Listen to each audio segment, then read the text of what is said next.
Welcome one and all to the Schmoeville After Show, the after show that covers everything Schmoes Know, Collider Video, and the Schmoedown. And we are not presented by Google Chromecast. I am your host, Ryan Snelling. And I'm Brian Davids, and I still have no idea what a Sailor Moon is. Is this an age thing again? Are you really that oblivious to... do you remember Toonami on Cartoon Network? Is that a sushi? The type of sushi? Well, actually, it might be. But no, Toonami was a block of manga that came on Cartoon Network. After school, I would go home and watch Dragon Ball Z in that block, and it was great. And I even think it's what eventually even turned into Midnight Swim, Adult Swim, because I think they used to run it at night as well, and then they sort of moved away from anime or manga. Manga is the comic book. I should say anime. I can't believe you don't remember that stuff. Is manga that game with the wooden blocks? Yeah, which apparently is a huge hit at like weddings and stuff now. Have you seen the big sets of Jenga? Not exactly. They're just massive. Actually, okay. I have. I was gonna say, have you been to a wedding recently? It's all the rage right now. They're finding it on Pinterest over there. I'm finally at the age where all my friends have gotten married to where I don't have to go to weddings anymore. But like 5 years ago, every other week was a damn wedding. And I hate weddings. I hate weddings so much. I've told all of my friends, unless you want to put me in your groom's party, just feel free to not invite me. Like, look, you're trying to make cuts. You only have so much room and so much food. Feel free to just leave me off. Even if we grew up together, I don't want to be there. You don't want me there. That's fine. I totally understand. You'll save them a chicken. Yeah. It just seeing two people happy, married, it just makes me sick. Okay, I can't carry that anymore. No offense to anyone who's married out there. God bless you. Anyway, we're here to talk. We're here to talk Kristian, Mark, John Campia, all that good stuff. Housekeeping. Or do we have anything to discuss at the top of the show, or do you want to move right into Collider? Let's go straight to Monday's movie talk. Okay. Well, the first thing that I noticed was the Google Chromecast card at the beginning, and that stayed with it throughout the entire week. So I think it's pretty cool that they found a sponsor through that. So that's very nice. Very nice. I like that. Do we know what Google Chromecast actually is besides their sponsor? I own a Google Chromecast. I do know what it is. Do you know what it is? I have no idea what a Chromecast is. Okay, so it's essentially just a receiver. Like, it looks like a jump drive that you hook into a USB, or you actually put it in an HDMI on your TV, and from your devices, like your laptop or your phone, you open your Netflix app or YouTube app on your actual device, and then you beam it to your Chromecast. So it's literally just a receiver. And you can like make a playlist on your phone and like a queue of what you want it to play. And it just kind of plays in order. You can do it through YouTube, Netflix, Vudu. Most apps have a Chromecast option. So it's cool. It's probably not the most efficient way to watch stuff like that. I mean, it'd be much more efficient to have just like an Xbox that has all of those apps. But if you weren't a gamer and had no reason to do that, then I could see why you would get a Chromecast. So it's a knockoff Apple TV is what you're telling me. It's sort of, yes. Same principle, but it doesn't have the apps loaded on it. Because it is, again, just the receiver, so... Same ballpark, but it's different. Yeah, you're on the right track. Again, Apple has much cooler names for things than Google. Google Chromecast, too long, too bulky. Apple TV, nice, short, sweet, cool. Okay. I did not imagine that we were going to talk about Google Chromecast. We talked about this last week, the week before. I don't know. The second thing I noticed was Ellis's hair. Now, here's my personal rule. I always say I don't go after people's personal appearances, their personal lives. So I'd be breaking a rule if I was to take shots at Mark Ellis' hair. And look, you can't fault the guy for trying to try a new hairstyle. I mean, No. what's wrong with the bang look? What's wrong with the Beatles haircut? Perry pulls it off great. And look, I can't make fun of him. I don't even have hair. Not by choice either. By nature, I don't have hair. So I'm not going to... It was striking, though, for sure. It looks like he already got a haircut, so thank you, Schmoeville, for making our boy Mark Ellis insecure about his new haircut. The big thing for me... Well, hold on. I just got to say something. I didn't know where you were going, sorry. John Campea on Monday continued to slight Arrival, and I've noticed this for several weeks now. He's one of the 3 people in the world that did not like Arrival, and yet he makes sure to let us know in subtle ways each week. For example, in the box office results, it maintained the 3rd position, or actually went up to the 3rd position after being in the 4th position the week prior. This is very impressive for a movie in its current release week. Everybody else pointed out how impressive it was, what a highlight it was, except Campea. So again, this is going to be a common theme regarding Arrival this episode. How many times have you seen Arrival? 3 times. Still in 3. theaters. Okay, I didn't know if you went to go see it another time. I also want to clarify, George Lucas never endorsed The Force Awakens before it was released. There was some miscommunication about this on the show this week, on all the shows really. His quote before it was released was basically to the point that the fans are going to love it. It's very much the movie they've been looking for. So that's not an endorsement in hindsight. 2 weeks after the release, that's when he spoke to Charlie Rose and criticized how they made a retro film and how he didn't want to do that. He always believes in moving forward. He then compared Disney to slave drivers. So he let his true feelings out with Charlie Rose. So the fact that he is saying all these nice things now about Rogue One, I think is due to the fact that he owed them one after what he said about the film last year. Of course, The Force Awakens. So George Lucas never endorsed The Force Awakens before it was released last year. Right. And I think someone even cleared it up. I don't know if it was maybe even Stuckmann. No, wait, that was last week. I can't remember who it was that brought it up. But I kept hearing wrong information all week, even from Kristian in this regard. Someone said that what George Lucas said about Force Awakens is not exactly what he said with Rogue One, because he was much more political with his Force Awakens rhetoric. So there was one person that I remember saying something like that. I can't remember who it was. Again, he did not give an endorsement before The Force Awakens was released. He is now giving an endorsement for Rogue One, and it's very clear that it's an endorsement, and I think it's all because Disney wasn't happy with what he said last year. So I just wanted to clear that up because it was driving me crazy that multiple shows misunderstood this. Lastly, I've been meaning to point this out for a while, and this is me being nitpicky. Everybody loves when I get nitpicky, but Wendy, I really like her, but she's got to clean her laptop shell, her casing. It's filthy. It drives me nuts. I don't have OCD, but I'm very particular about keeping things clean. And look, you're doing a show that's broadcast to 100,000 people. Just wipe the casing off, please. You're not OCD? I feel like that's something you'd be. Nah, not really. No. I mean, I keep things clean and neat, but I'm not crazy. Like, what about Bob, Bill Murray reference? I know you haven't seen it. The thing I want to talk about with Monday, and I don't know if you caught this, and I might have misinterpreted it, so feel free to give me your take on this.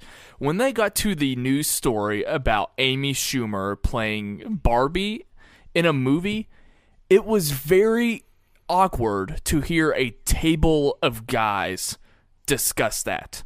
And at that point in the episode, it could not be more apparent that they needed a female voice on the table to speak of that. Because it was like they were sort of dancing around it, but I think it might have even been Campea who came out and essentially said, like, usually you have a still hot, attractive actress playing the ugly duckling, and I like how they're approaching it a different way and putting Amy Schumer as the role. And it just came off as, like, insulting to me, and I don't know if you picked up on any of that, But something like that, not that you're going to, not that Kristian is going to hop up and let Ashley speak, or they're going to go to Ashley just because, I don't know. I don't know how you fix it really, but other than to have a consistent female presence at the table for that type of story, because it was awkward to me. Well, Campea has said before on Twitter that when it comes to Wendy and Ashley chiming in, they are allowed to speak up before the show and basically select which stories they want to chime in on. So if they don't speak about a particular story, per what he said on Twitter, it's their choice. And if they do speak about a particular story, it was their choice. So I take it they did not ask for Ashley or Wendy's take on this? Is that correct? I don't recall that.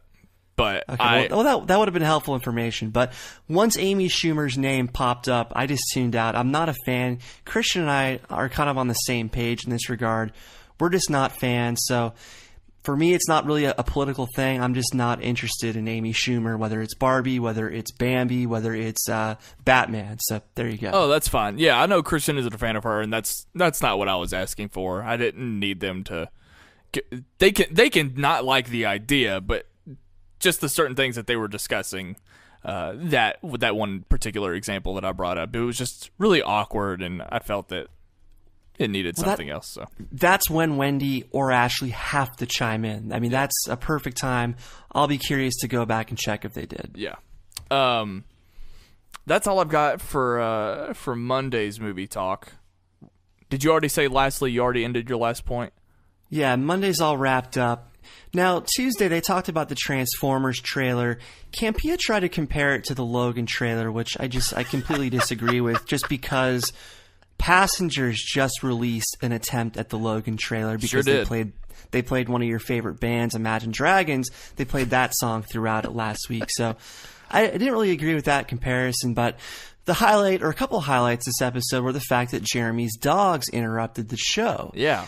He has said that his dogs have gotten him 2 noise violations at his apartment so far. So, do you think that he's had to bring them into the office because of these noise complaints? It's definitely possible, but I feel like that's depending on who let those dogs in. Why would you let the dogs in if they're known to be noisy? Who let them dogs in? Oh, man. See what I did there? Wow. See what I did there? Wow. Between Jeremy and Riley, they should start an animal shelter at the Collider studio. Like an animal daycare. and Sasha's cat Swayze. Between all 3 of them, they've got enough pets to make a shelter. That I can get on board with, because hopefully they'd be in another room and wouldn't interrupt the show. Yeah, I thought it was funny. I'm more concerned with. I haven't gone back. Have you seen Jeremy John's review of Pacific Rim? Are Gypsy and Danger one of the most obscure movies to reference when naming your dogs? We might have discussed this before, but yeah, that certainly surprised me as well. That's not the first choice as far as pop culture names to pull from, but I respect it. I like that movie enough, but I'm surprised that someone liked that movie as much as he did to name their animals after him. So on Tuesday, the other event was the fact that the episode was cut short. YouTube had some issue, and this is the second time in a week where an episode was short on YouTube. However, it was in full on the audio feed, so that's how we know it was a YouTube issue. So no word if it was Jeremy's dogs that caused a YouTube issue. I'm joking, obviously, but yeah, two weeks in a row we had issues with a short episode, but it was strange, though. There was a moment where Ashley called Jeremy Riley, and I couldn't tell if this was intentional or not. Jeremy didn't really respond to it, but she absolutely called him Riley. So I take it you didn't pick up on this. So to the commenters, I'm curious if you thought this was intentional or not. Did Ashley purposely call him Riley, or was it by mistake? What was the context?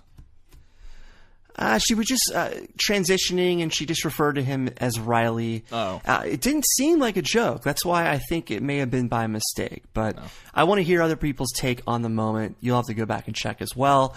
And John Schnepp John Schnepp and Kristian of late, they both have stepped up their sweater game. They both have had some additions to their wardrobe, specifically sweaters, and I want to give them credit for that. Kristian also wore that like random jacket, that like military jacket. Was that on Wednesday? Kristian was dressed like Travis Bickle from Taxi Driver, and Schnepp again had another great sweater. And have you noticed that Mova never says her intro correctly? She always gives a slightly different inflection as to how she introduces the show. Is that something that your brain has picked up on? Talk about nitpick. Oh, my goodness. I'm not saying it's a negative. I'm just saying, have you noticed it? Because you tend to notice these little things. I mean... Okay, I thought you were being negative about it. So no, I'm curious if you noticed how I noticed it in the way it's never the same sound. I noticed it in the way that I never intro our podcast the same. Like it doesn't mean, of course I get it, but it also doesn't mean anything to me. So sure she does, but I mean, some days it's what it all means, and then some days it's what it all means, and then some days it's what it all means. So it's never the same as far as the inflection that she uses. Is this what the Schmoeville after show has become? This is a valid note. Other people probably notice this too. Let's talk Thursday. There are going to be so many comments shitting on me like, how dare you? Brian is so right. Mova needs to get her shit straight. Again, I don't think it's a negative. It's just an observation. Can we talk Thursday now? Yeah, I want to jump right to Thursday because that was the like last week. The Thursday show was the big show to discuss with Movie Talk. So it's also another reminder of Brian Davids being right, because I said last week that because of all the engagement that last week's episode got, approximately 2,500 comments, I said there's no way they're not going to try this again. Sure enough, Thursday came around. Top 5 video game movies. Engagement was high on this episode, but certainly not as high as last week's.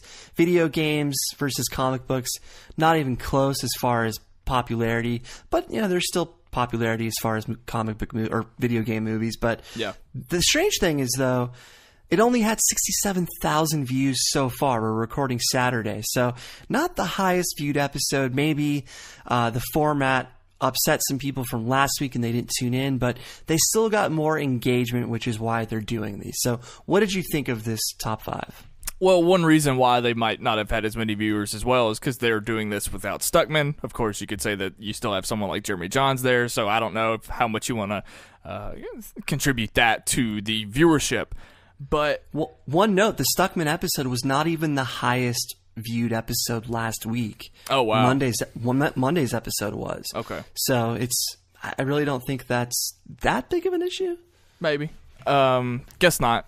But the thing that I told Kristian was that, and I think I even said it on the podcast, I said one of the biggest reasons why I didn't respond to last week's was purely because of the topic at hand, where I felt like I knew that I knew what those top 5 superhero movies were going to be based on all of their opinions that I've heard for so long on Movie Talk.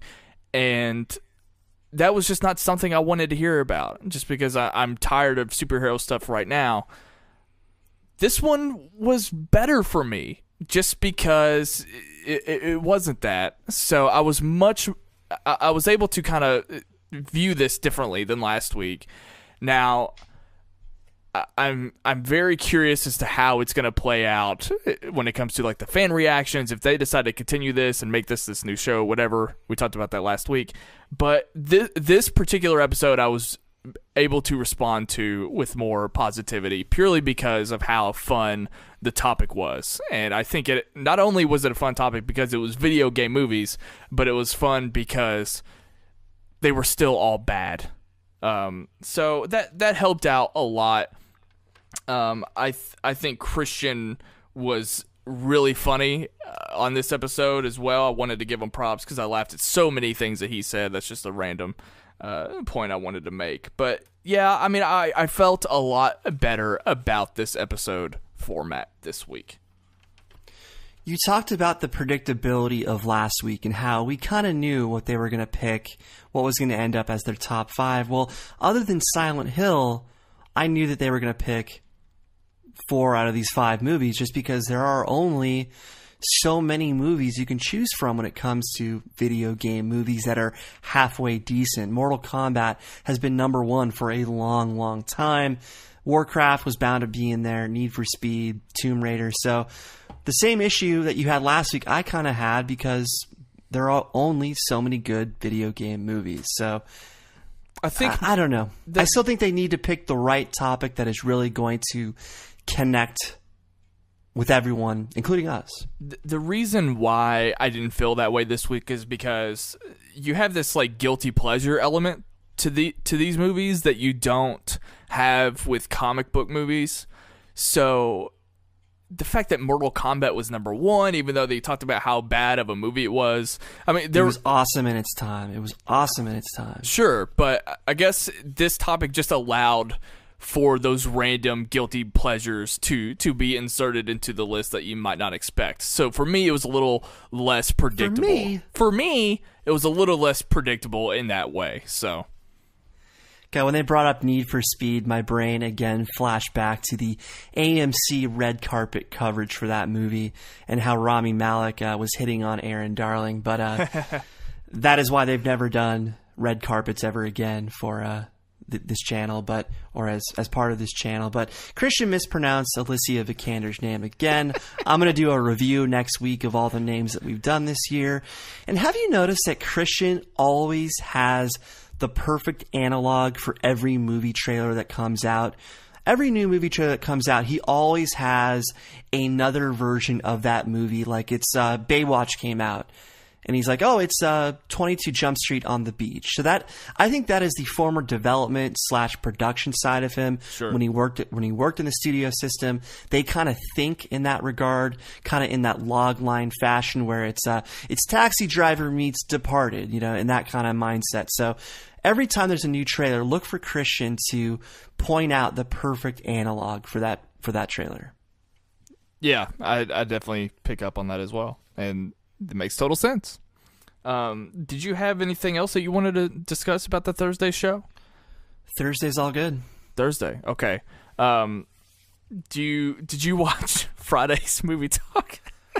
Yeah, John Campea was on Friday. Very rare appearance for him on Friday, but there's a lot of stuff that dropped trailer-wise on this Friday, so he kind of had to be there. And let me ask you, Snelling, last week we said, you know what, we haven't tuned in to Friday Movie Talks in a while. It's just not as compelling without our favorite people. Do you think John Campea heard this? Do you think someone told him that we're not watching Friday Movie Talk? Was this a way to get us back on board with Friday Movie Talk?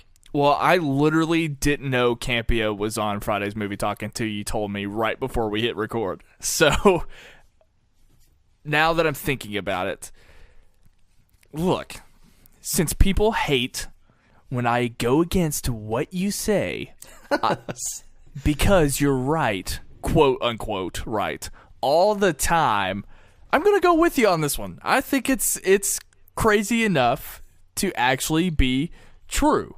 Now, watch next week come, and it goes back to Dennis and Roca and Perry or whoever they want to get, and Campea is nowhere to be found. But, Campea, do you think Campea would be that sensitive to it? I mean, he does helm Movie Talk. I mean, that is his baby. That's what he's primarily in charge of at Collider once again.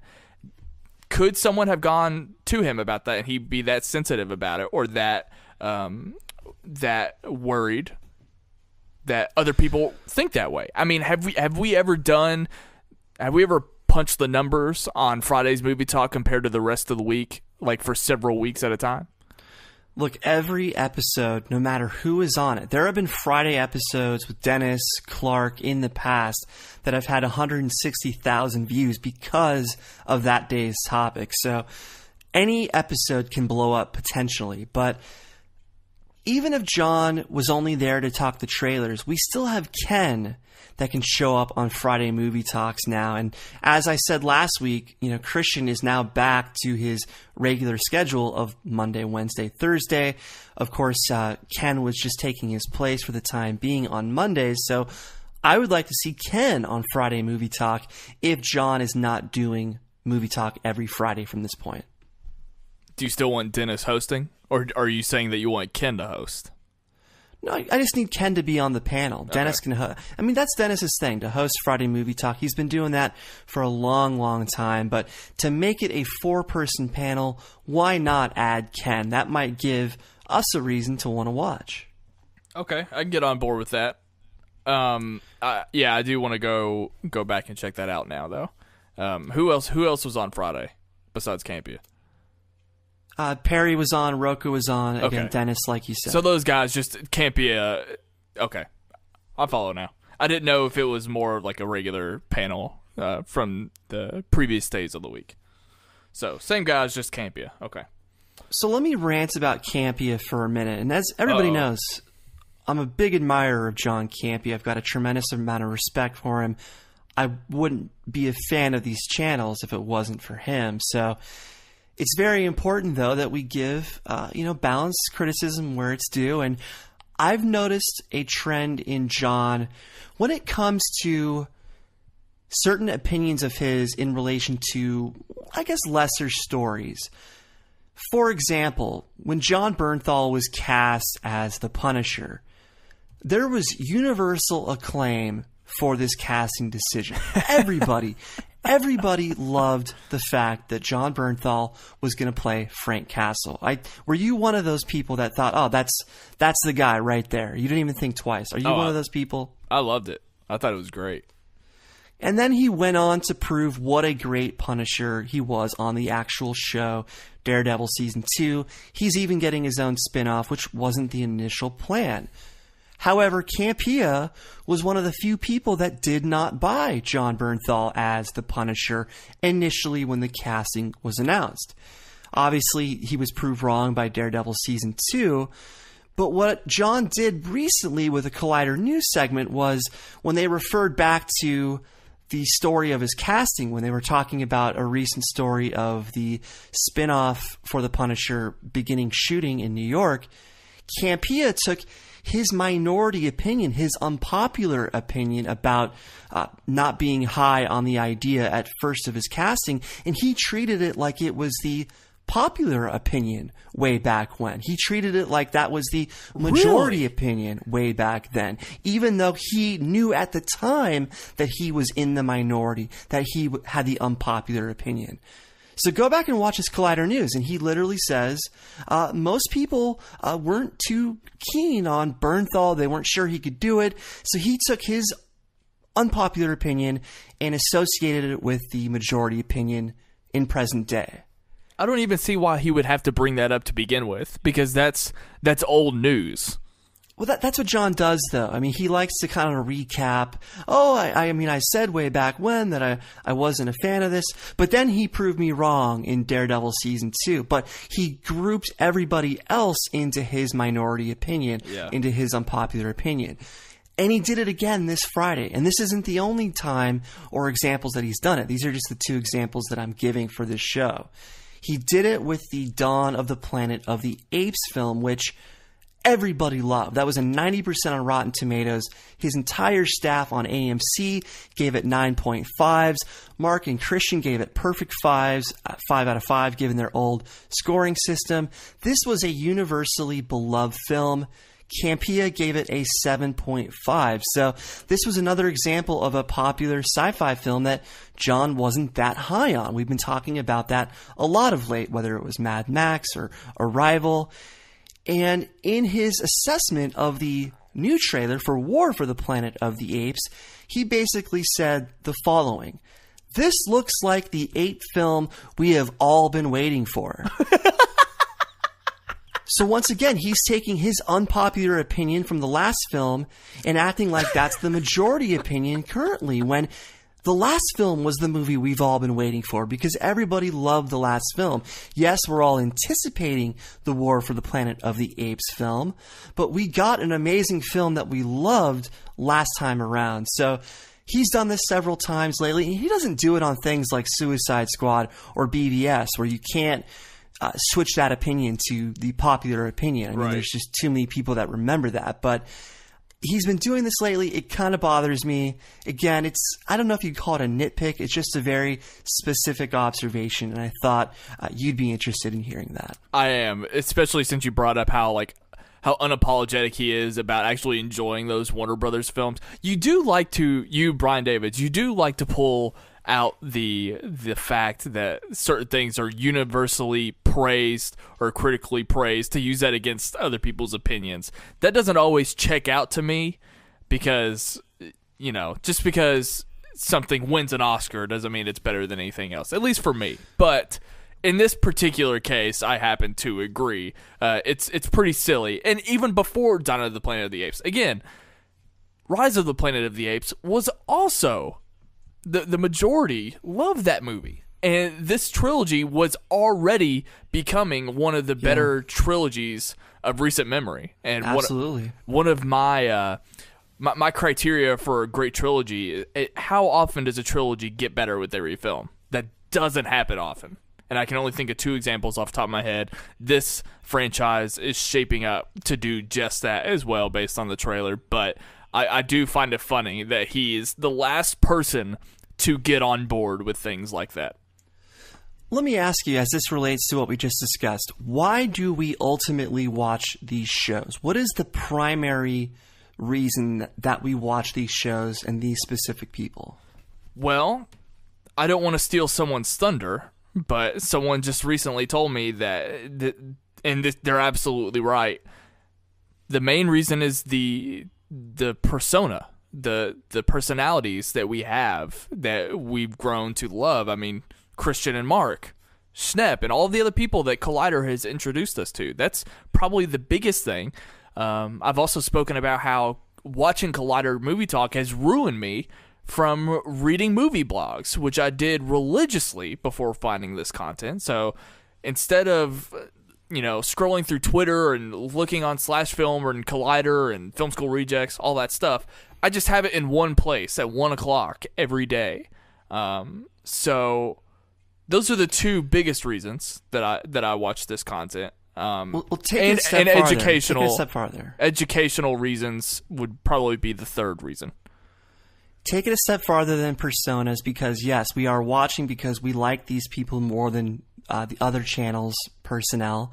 But ultimately, we watch all these programs to see how our opinions stack up to their opinions. Where do we stand on BVS versus John Campea versus Kristian Harloff versus Mark Ellis? We want to see where we rank, where we stand on these films, where our opinions fall in comparison to theirs. That is the fundamental reason why we watch these shows. Fundamentally, you could say, oh, it's entertainment, but specifically, we want to see where our opinions stack up, what we disagree with, what we agree with, and ultimately where we fall in line as far as the same film. So that is why I bring up when something is majority or minority or popular or unpopular, because anytime I have an opinion about something, I want to make sure I know whether I fall in line with the popular opinion or the unpopular opinion. So you mentioned that I always bring up those things, and there's a reason why, because I'm always making sure as far as what camp I fall in, the unpopular or the popular. So Campea does that too. He knows when he's offering an unpopular or popular opinion. And when it comes to Bernthal or Dawn of the Planet of the Apes, he was very specific at the time that he knew that he was lower than most people on these things, or skeptical when most people weren't. So the fact that he suddenly switches the rhetoric and kind of revises history is just something I had to point out. What's most interesting about all of this is Campea says that he doesn't even really typically care about casting news. He says it time and time again that when people ask in the Twitter questions, for example, hey, do you think this actor could play this role? Campea always shrugs his shoulders and says, sure, any talented person can play any talented any popular character or any good character, and I'd be fine with it. And he also talks about how he sees nothing wrong with adding more talent to a film. So those 2 ideas that he always repeats, It's just funny because Bernthal has proven himself time and time again, and I'm not sure why he is an exception to those two rules that he created for himself.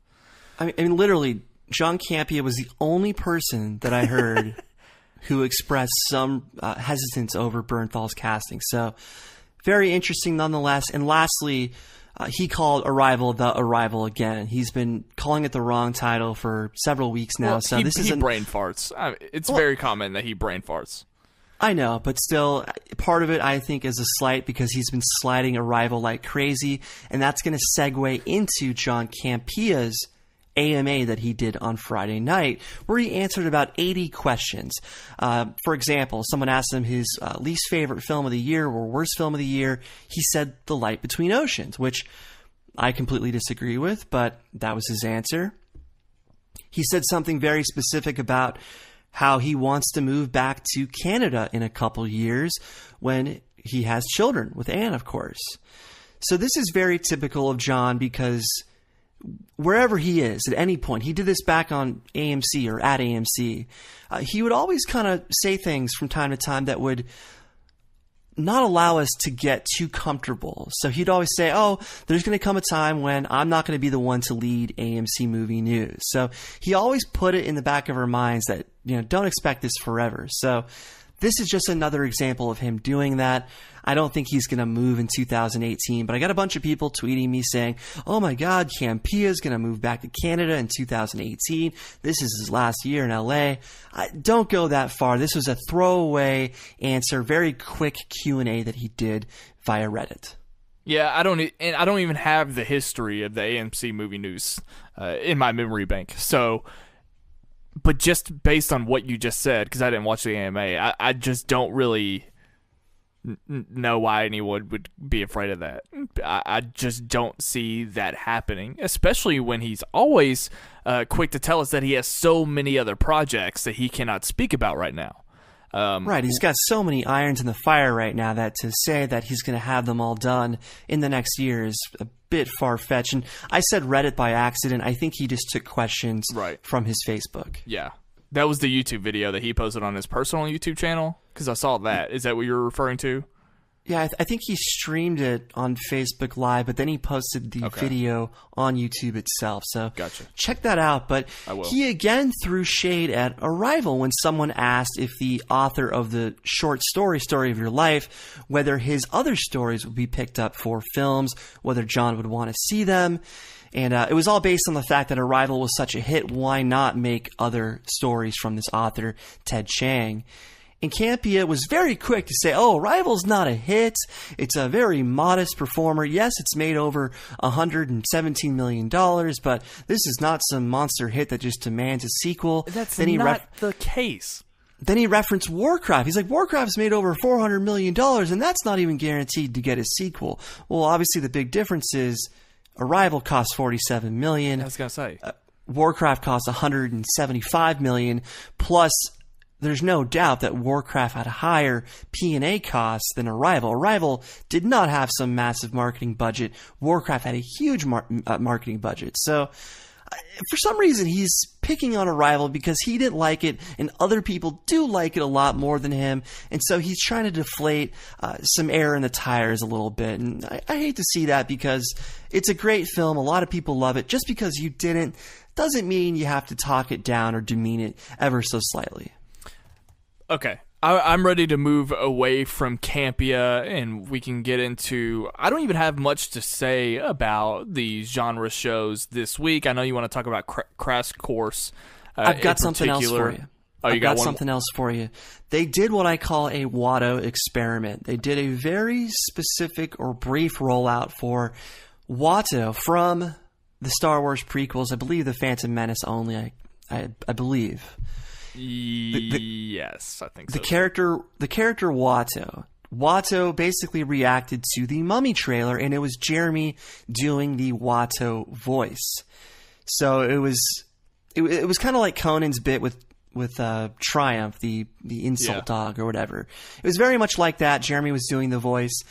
Well, this thing was not well received. They uploaded it and they took it down probably within 30 minutes from what I saw. It may have been up a little bit longer, but the reaction was negative very quickly, and they took it down right away. But I'm not going to criticize it. I mean, I didn't love it, but I like that they are trying new things. I like that they are trying to create more entertainment-based videos. I compare the Crash Course videos to infotainment. This was trying to be a comedic reaction to a trailer. Did it work? No, but I don't want them to shy away from these type of experiments in the future. I agree. I always think it's better to just try things out, and whatever. If it doesn't always work out, then we won't judge you. But I want to make sure that we encourage trial and change over at Collider. So I agree. I did not see. People are probably wondering, Snelling, why the hell didn't you watch any of this stuff? This was a week where I worked 6 days in a row and with my retail job, and this happens once every month. And yeah, that's why Brian is catching me up on all this stuff. So folks, don't send campy and nasty messages or negative messages about the Watto video. You can tell them, look, I didn't like it, but encourage them to continue the entertainment-based experiments. Encourage them to be more outside the box as far as what videos they put out there. Are you wanting to run Crash Course? Crash Course. Okay. So last week I said on Kyber crystals, correct? This is the Kaiser Soze crystals. Last week I said on this very show that I wanted Ken to get his crack at a Star Wars topic. Last time he had Oscar nominations, which doesn't demand views like Star Wars stuff does. Well, this video got about 21,000 views, and here's the thing. I think Ken has a lot more in him as far as view potential, but this was such a sweaty subject, the Kaiser Soze crystals, that I mean, I maybe Kristian or Jeremy could have gotten a few more views, but I don't think this is the Star Wars video that is truly going to show us what Ken can pull in from a view potential standpoint. I think Ken still has a 50,000 view video in him, especially with his writing contributions. I'm wondering, is it Star Wars News that posts every episode of Jedi Council? Did you know that they do that? Yes. Okay. Yes. I don't think they're the only one either. They're not the only one? Okay. I was just curious if something like that could be posted on one of their websites. I don't know if they have a relationship with these websites, or if their website, or it's probably a mix of both, but some websites might they promote just be, their news. They Right. promote their news on Jedi Council, so it's kind of the same thing. So I'm wondering if something like that could be posted on these websites to help out. Because you're right, it is like super sweaty. It might not be the most broad topic, but it's absolutely interesting, and I loved it. And the past 2 weeks have been really fun anticipating Rogue One. I've been reading Catalyst. I can't believe at the time that Mark Ellis revealed that he was reading Catalyst, he had, to my knowledge, only been reading it for a couple of days, and I had been reading it for a couple of weeks, and he had already lapped me, I think, when it came to page numbers. But anyway, Wow. I'm wondering if the website would... some of these websites would be interested in posting a video like that to help with the views. I don't know. Commenters, let us know what sites are posting Jedi Council as well as the Star Wars Crash Courses, if any. So let us know what relationships Collider Star Wars videos have to other Star Wars news sites. And if you run a blog, feel free to post this content yourself. Exactly. So do you want to get to our TV talk and heroes point? I have so many like rapid fire points for these shows that they're either This is a combined point for both. A combined point for both. Okay, well, the one thing that I wanted to just throw out there was that I was happy to see, this is purely TV talk, and then you can do your combined point. I was happy to see that the crossover event review, that's what I'm referring to as the combined point. TV talk and heroes, crossover, combined point. Well, my point doesn't really have anything to do with heroes, so you can just follow up with this. I was just happy to see that the review video, which turned out to be a separate video from the full TV talk episode, it didn't really have that much of a dip in viewership. We had the same point. What did that have to do with heroes?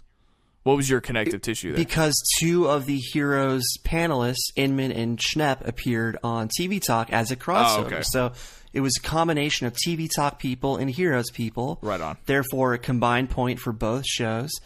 And that was really our only points to make about TV Talk to Heroes, because we've got a bunch of TV Talk stuff coming later in this episode. But yeah, the main TV Talk episode is currently at 32,000. This pulled in 27,000. So that shows you how powerful comic book videos are in this space. Just comic book based discussion. Have you ever noticed, especially with Schnepp? Have you ever noticed that Macuga uses that joke where he'll say, like, something goofy will happen on set, unexpected, and he'll turn to the camera and go, "Well, welcome back everyone to Collider TV Talk." He uses that refresh button joke every single episode. Have you noticed that? Yeah, I certainly have. Come on, Macuga, you need new material. Friend of the show, Josh Macuga. Oh, that's right. Oh, shh. Don't give it away. You already spoiled it. You already spoiled it. There are thousands I wanted to of people. Beyonce. There are thousands of people who don't know what's coming. I wanted to Beyonce their asses, but whatever. Plenty of people don't know it's coming. I'm so excited. But as far as TV Talk, the standard TV Talk, I really enjoyed this week's episode because the theorizing was over as far as Westworld is concerned. I didn't have to mute part of the episode. Again, this is very different from spoiler discussion because theories are what I call frozen spoilers that defrost throughout a season. And we've proven as an audience that we can spoil shows together if we try hard enough. So this hive mind approach didn't really bother me during the era of Lost, just because it was so new to us, this type of TV watching where we figure out the clues throughout the week. Nowadays, we're smarter than the creators as a whole because we work together. So back then, there were more surprises than there are now. So now I avoid theorizing as much as I do spoilers. I've made this point before, but again, I really like this episode because it was light on theory. More on this point later. Oh, good. Okay. Yeah, I dug it too. Always do. Again, I did watch Heroes. I'm wondering why, because Amy was, of course, late, and they opened the show with just Schnepp and Robert Meyer Burnett. I know that they're on a schedule, so I can definitely understand if they had to go ahead and film, roll camera, if you will. But I'm curious as to why they just didn't get someone else to fill the table. Because even if Amy got there, it's still typically a 4-person panel. Sometimes they do 3, but typically it's 4. So I'm wondering why they didn't have that other chair open. You could have... I mentioned to Kristian, I asked Kristian why they couldn't throw in Riley. Riley was busy, so I don't know if he was an option. But Jeremy, anybody, I don't know. I just thought that was Amy even scheduled? Did Jason and Ashley cancel last minute and then they called Amy to come over and that's why she was late? Or was she just late because it was a busy day at the comic book store? I don't know if that was ever explained, but she was late, and even when she came back, you all know that she had to leave and watch trailers, so they continued to go on without her, and then she came back, and which is fine, but that's a possibility. That maybe Campia canceled last minute. Who knows? Maybe he was on a conference call. You know better than that. He was rewatching Arrival. Snelling, I've got a brief point about trailer reactions. I need them to mix and match their trailer reaction duos. I like Perry and Dennis, but they are getting saddled with too many of these things. I want to see more variation in the combinations. That way we get some fresh takes, some fresh energy. Ken did one with Wendy. I never thought I'd see the day where Ken Knapsack would be doing a trailer reaction video. If you would have told me this in 2012, 2013, I would have said you were crazy, but there it is. Yeah, I thought you were starting off that point saying that they don't do enough diversity. 'Cause I was going to say, Dennis and Perry are certainly not the only ones who do them. For the most part, yeah, but okay. They do more than anybody else together. Believe me, yeah. Oh, I know. Again, I like them, but I want to see Campia and Jeremy do one. I want to see Jeremy and Ellis do one. Schnepp and Ashley. I want to see weird combos do these reactions. I'm with you. I'm with you, for sure. I mean, look, if Perry and Dennis can hold out watching these trailers the majority of the time, so can these other people. They can wait to watch this trailer. I know Schnepp has complained about he doesn't like having to wait to watch the trailer. But if Dennis and Perry can do it, everybody can take turns doing it. You know, 1 week you're on call, 1 week you're off duty, so to speak. I wonder if you could tell, like, let's say they watched the trailer at the time that it debuted, like the Spider-Man trailer, for example, came on the night before, and they have to wait to record it the next day. Why not just go ahead and watch the trailer and then fake the reaction? I mean, would we even know? We would, but I could fake a trailer reaction and no one would have a clue. Yeah, somebody asked Campea that, and he's like, you know what? Once you watch it, it's just not the same. Like, so he for himself, he's honest about it. He wants to give an authentic reaction. He doesn't want them to fake it. So I think his guideline is spread towards everyone, that he wants an authentic reaction. Which is funny because Campea he's never the one that has to do it. Like, I guarantee he watches every trailer the second they come out because he doesn't have to save it because he's never on the trailer reactions. Touche. So, do you want to talk behind the scenes for Schmoes? I do, because I'm glad enough people told Copster that they were intrigued by this video, because I loved it, and I've said it before on here that I want more of this type of content. So I'm so glad that Copster agreed that he should put in more effort to do this kind of stuff, and I knew that you would specifically appreciate this video, if I think that's what you're going to get into. Well, despite Christian Harloff's correct pronunciation of Giacchino on this week's Jedi Council, the rest of his crew at the Schmoes Know pre-production meeting butchered it by saying Giacchino again. However, Cody, of all people, chimed in with a brief Brian Davids reference. So clearly I've ingrained the need for correct pronunciation in this office. And, you know, this segment is kind of proof that I'm putting the fear of the mispronunciation god in their heads. But what's interesting, though, is that they cut right after Cody said my name real quick. I asked RB3 what happened after that cut. Did they start talking smack about me or the show?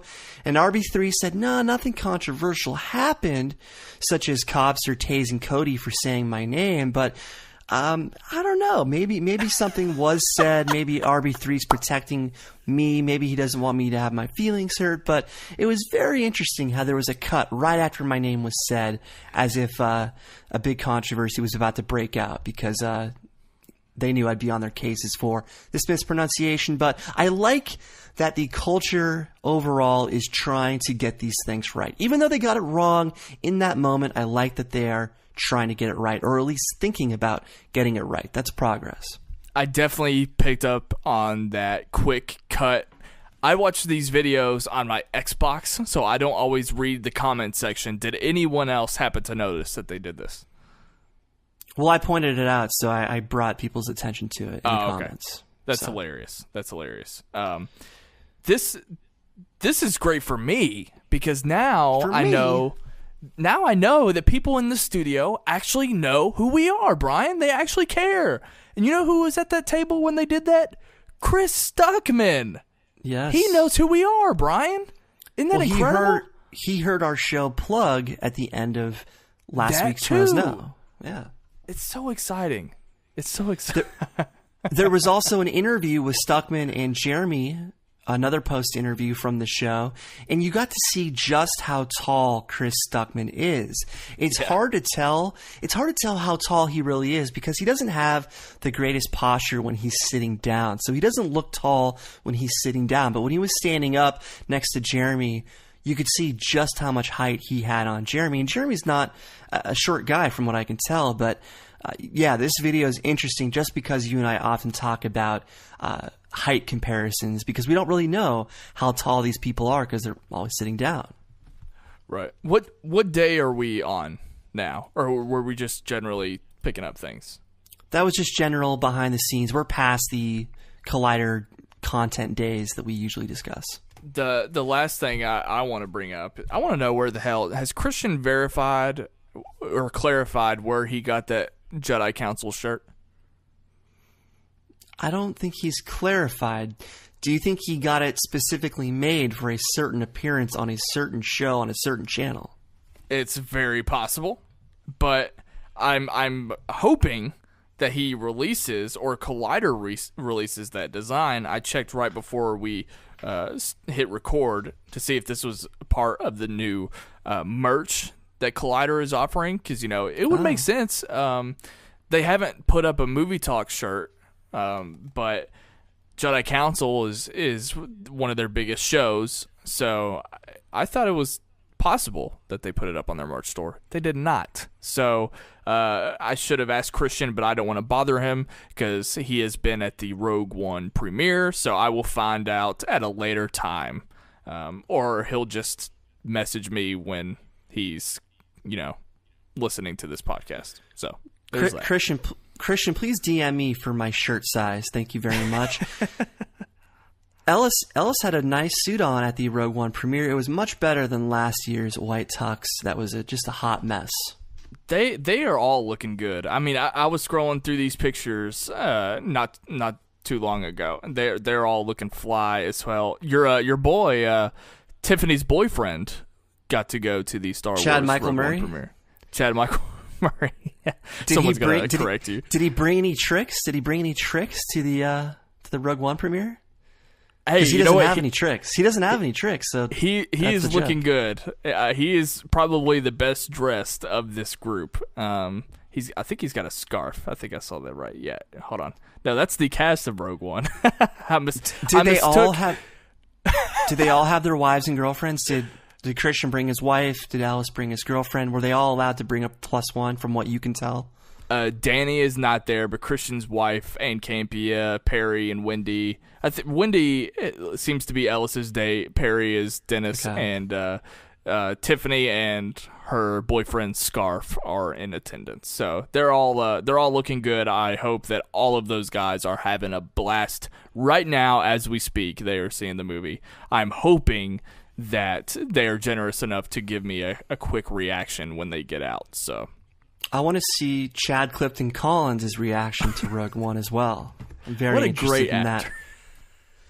It's time for the mispronunciation of the week. Because of all the Resident Evil talk this week on the Top 5 Video Game Show, it's time to clarify the name of its star. Mila Jovovich. That's Jovovich. Mila Jovovich. So say it with me, Snelling. Mila Jovovich. Jovovich. And that is your mispronunciation of the week. Oh, that was a quick and easy one. I told you it would be, because we have a big review. We have a big test coming up next week.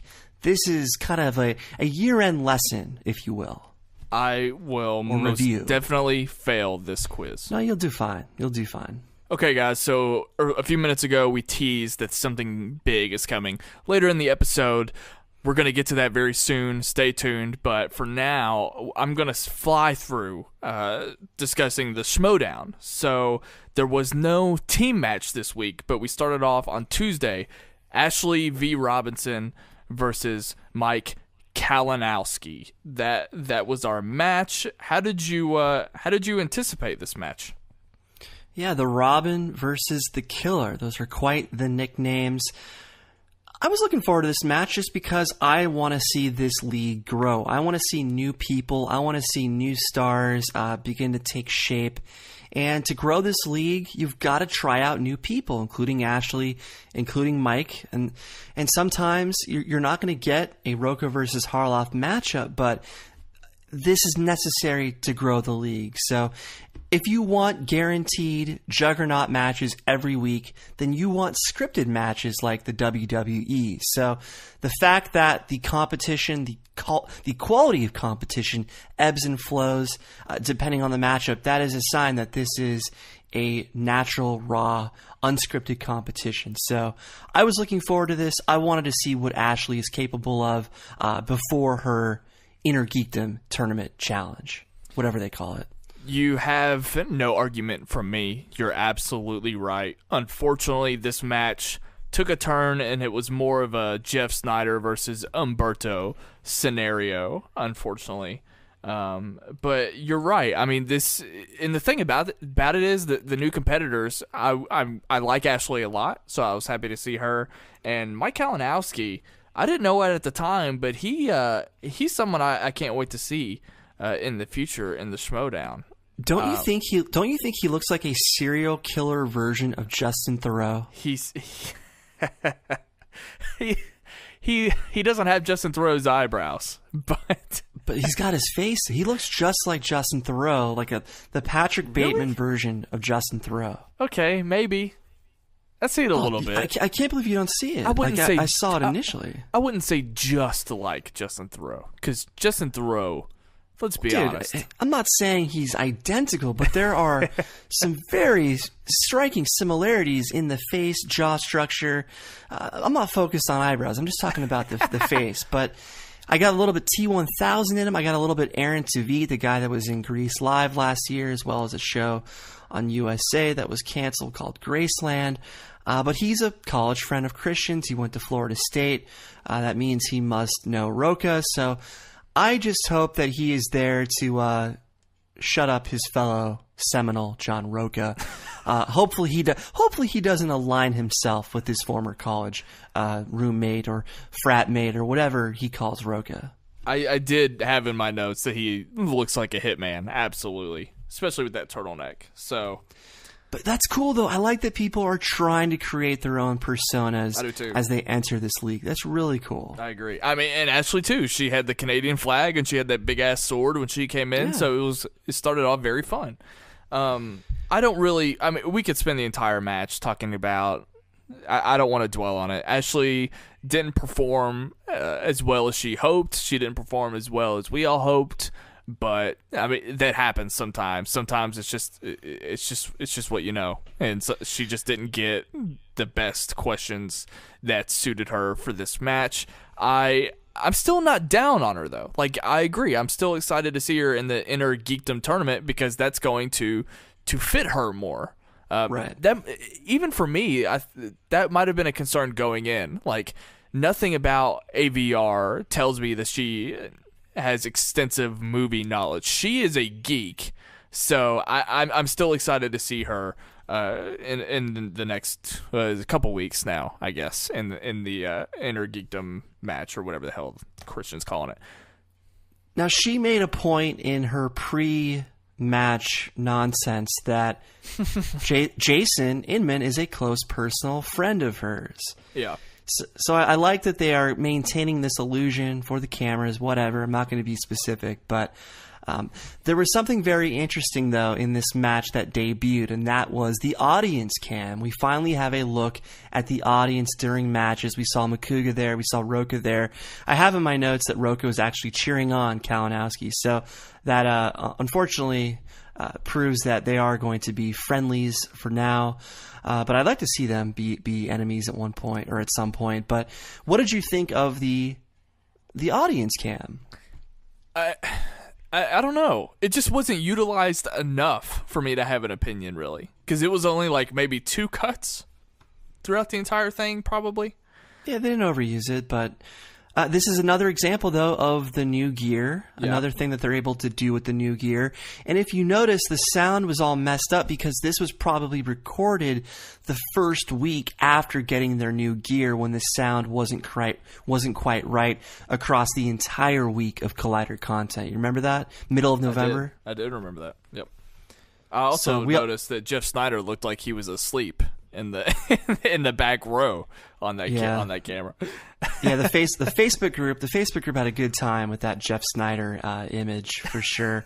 But yeah, Ashley lost by a TKO 11-3. So look, I'm not mad because I want to see more women in this league, and the only way to see who has potential is to let them play. Period. Everybody should be able to play, but we have to be able to see who's capable by giving them a shot. So people, do not complain when this is to your benefit to grow the league. I had this in my notes, and then I saw someone post it in the Facebook group as well. I'm so happy that I wasn't the only person to notice it. The handwriting on the wheel was so awful that it has to be Cody Halls. Someone made the great point that actually I think it was Paul Wolf who said that he recognized Cody's handwriting from the dry erase board on the top 10 show. So I'm fairly certain that Cody wrote some of those entries on the wheel. And there was a freeze frame on when they were looking at Ashley, I believe, because you would have seen the left side of the wheel. And I noticed that two pieces side by side both had Spinner's Choice. Yeah, someone was upset about that, I remember. Kristian's reaction was he commented, "Whoops." so I'm wondering if Cody totally botched that. That's pretty funny. But I mean, we're lucky that it didn't land on one of those to make it more obvious, because if that had happened, even more hell would have been unleashed in that Facebook group. So it was an accident. I thought for a minute that maybe it was just a double pen, like they were trying to make it harder on people. They wanted to make it more dramatic, but now it sounds like an accident from what Kristian said. That's how I read it.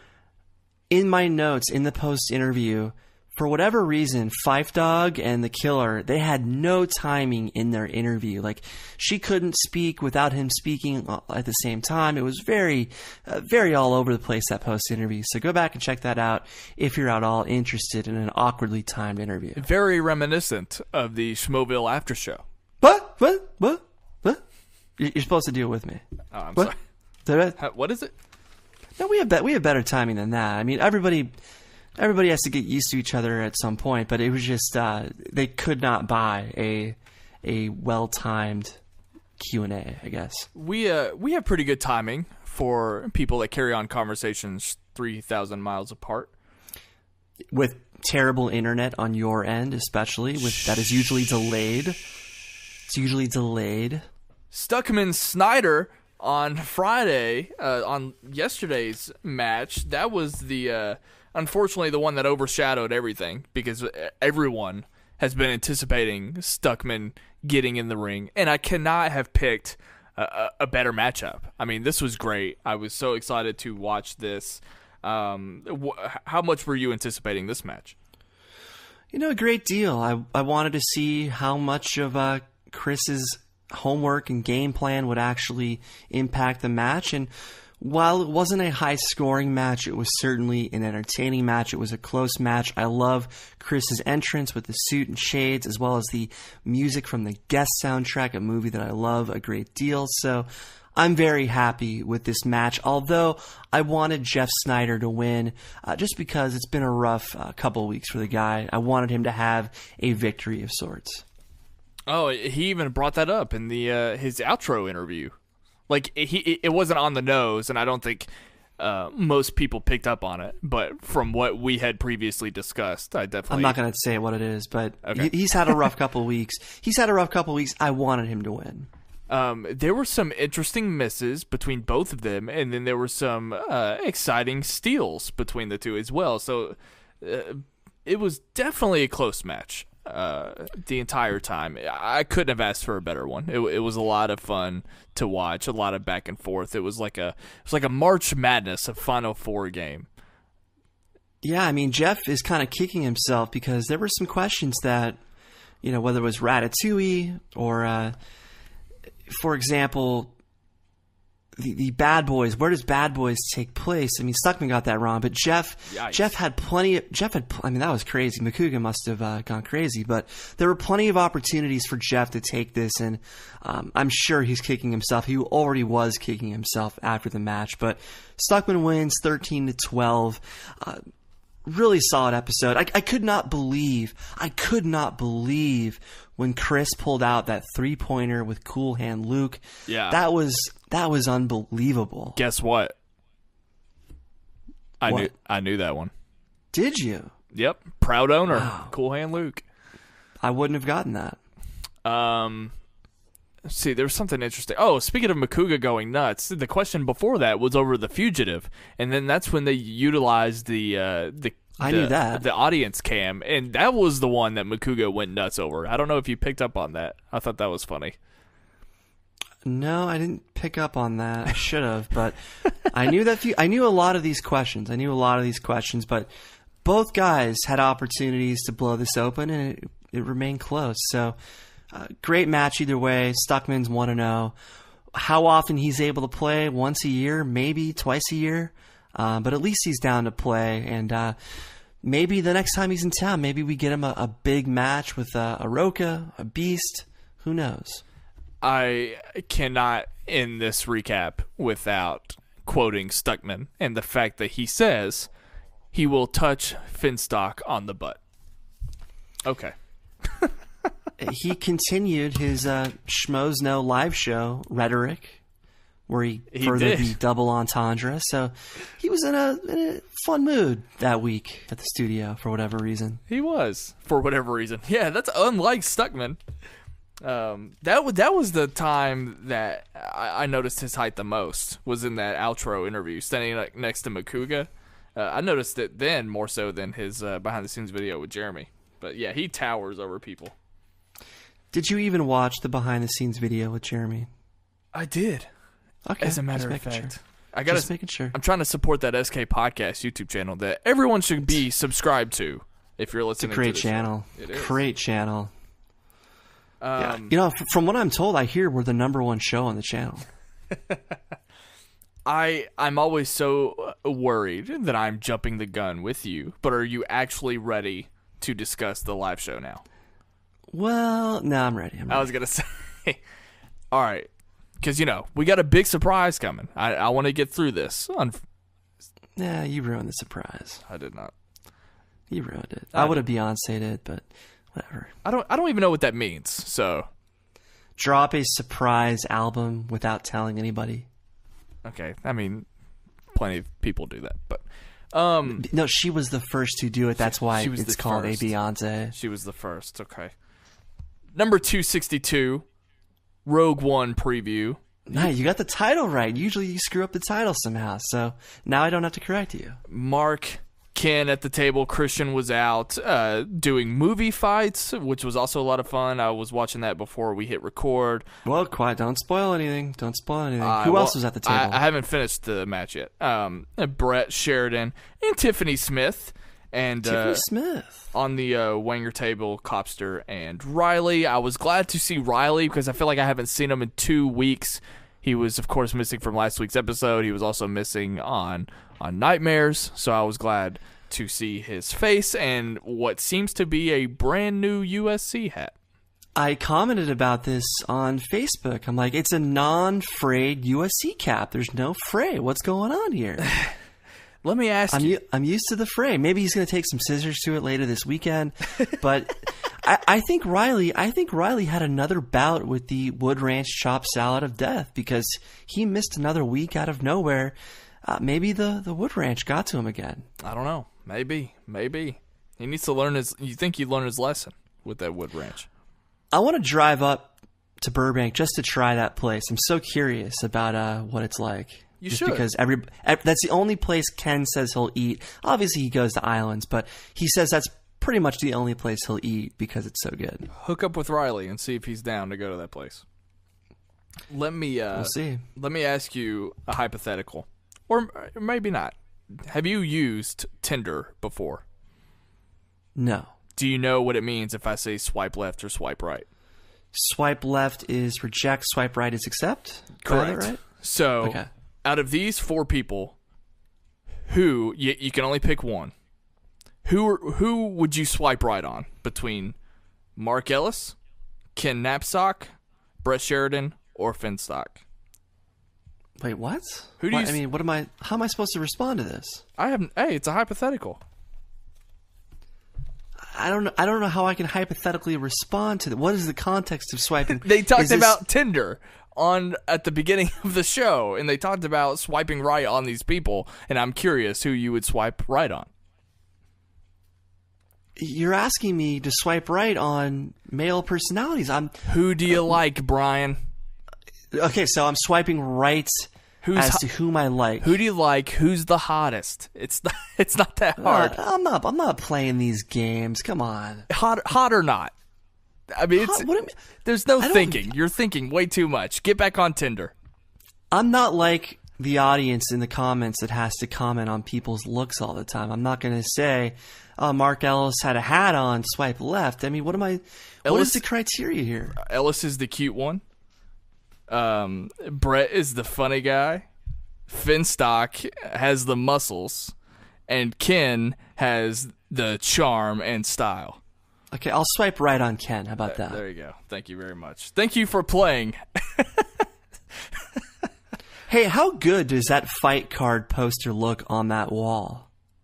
Oh, God. That's it looks gorgeous. Amazing. It does. It does. And that is something I would actually love to hang up in my own house. Now, did Bobby Fedora make that as well? I know his name is not pronounced Fedora. He corrected people on Facebook. I can't remember what he said, but I think it was Bobby Fedora. I don't know. But the last time, and this is commenters, please correct us. This is a brain fart. You can correct me, commenters, or whatever. But when that poster originally came out, there were two versions of it, and I can't remember what was different about each one. So it was based on the winner of a specific matchup that hadn't been played yet. It was one of the tag team matches. I couldn't remember which one it was though. I don't know. It was one of the tag team matches, I think. So it doesn't matter. But I was gonna say I assume that whatever that was already took place, and that was what decided which one went up in the studio. I just wanted to make sure that happened. Someone clarify that for me in the comments, because I forgot that. I don't think they would spoil it. I don't think they would spoil it by putting on the wall if it wasn't already decided. But exactly. So tell me what I'm missing. You never know.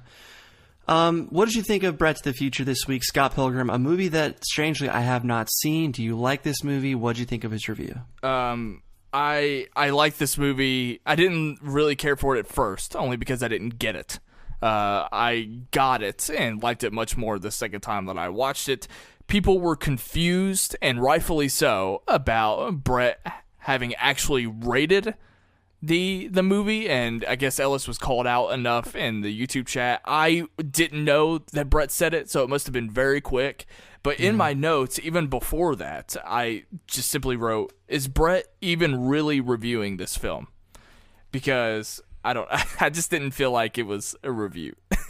So I don't know if that's just me taking this segment too seriously, but I do want to actually hear Brett talk more about the movie. I didn't really feel like he was as involved this time. So I'm not even sure he liked it. I cannot remember if he even liked this movie. He said, didn't he say he gave it like a 4.5 out of 5? I don't know. So that was the other weird thing, is that he dropped that, and I'm like, dude, I don't even remember hearing you talk about the movie at all. I don't remember you saying how much you liked it. So whoever had been requesting that for so many weeks, Brad Donovan must be very disappointed. I mean, and rightfully so. I don't know. Look, he watched the movie. That's all you can ask for. He watched his requested movie. That's a thrill in and of itself. True, but I'm sure he would also want Brett to sort of expand on it and give us his unique perspective on film, because that's what makes Brett so engaging to watch when he does this. I don't know. I just wasn't feeling it this time. By the way, we haven't even mentioned yet that this is the last live show of the year, and this is really kind of a bummer because Kristian was not there for the last live show of the year.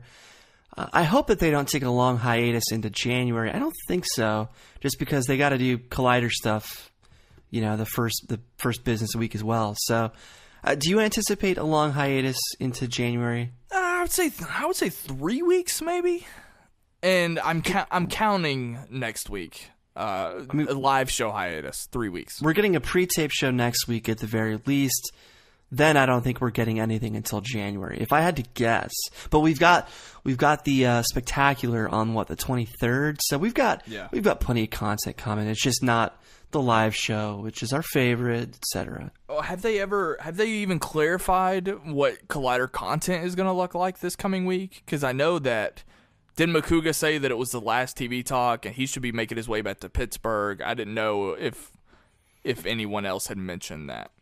I don't know why Macuga would tell us anything, so I don't know. Maybe Macuga should be the one to explain it if he's out there somewhere saying these things. It's so funny. I know. But look, The news was amazing this week. It was. Ken dropped the hammer down. He was ready to play because he knew it was the last live show. He was celebrating the fact that he didn't have to write one of these things for another few weeks. I doubt he does one for the pre-tape show. There's no point doing it because there's not the same environment for the pre-tape show. I don't think he has the previous two already, but the Tom Cruise joke, which is super funny. However, everybody's overlooking the fact that that was an authentic scream because they took that plane up to zero gravity and it free fell for 22 seconds.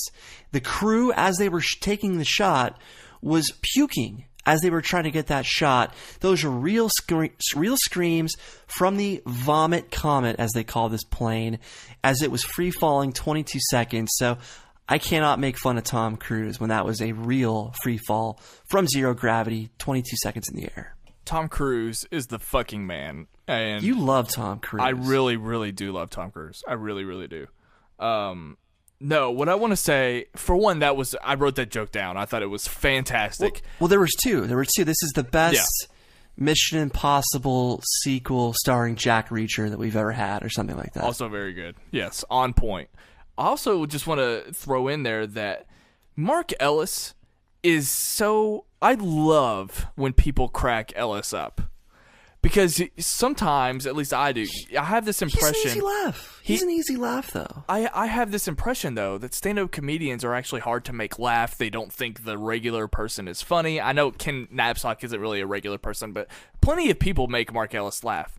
I've made Mark Ellis laugh on the podcast that we've done together. So I feel so rewarded that I can make a stand-up comedian laugh. I love when something cracks him up, and that Tom Cruise joke.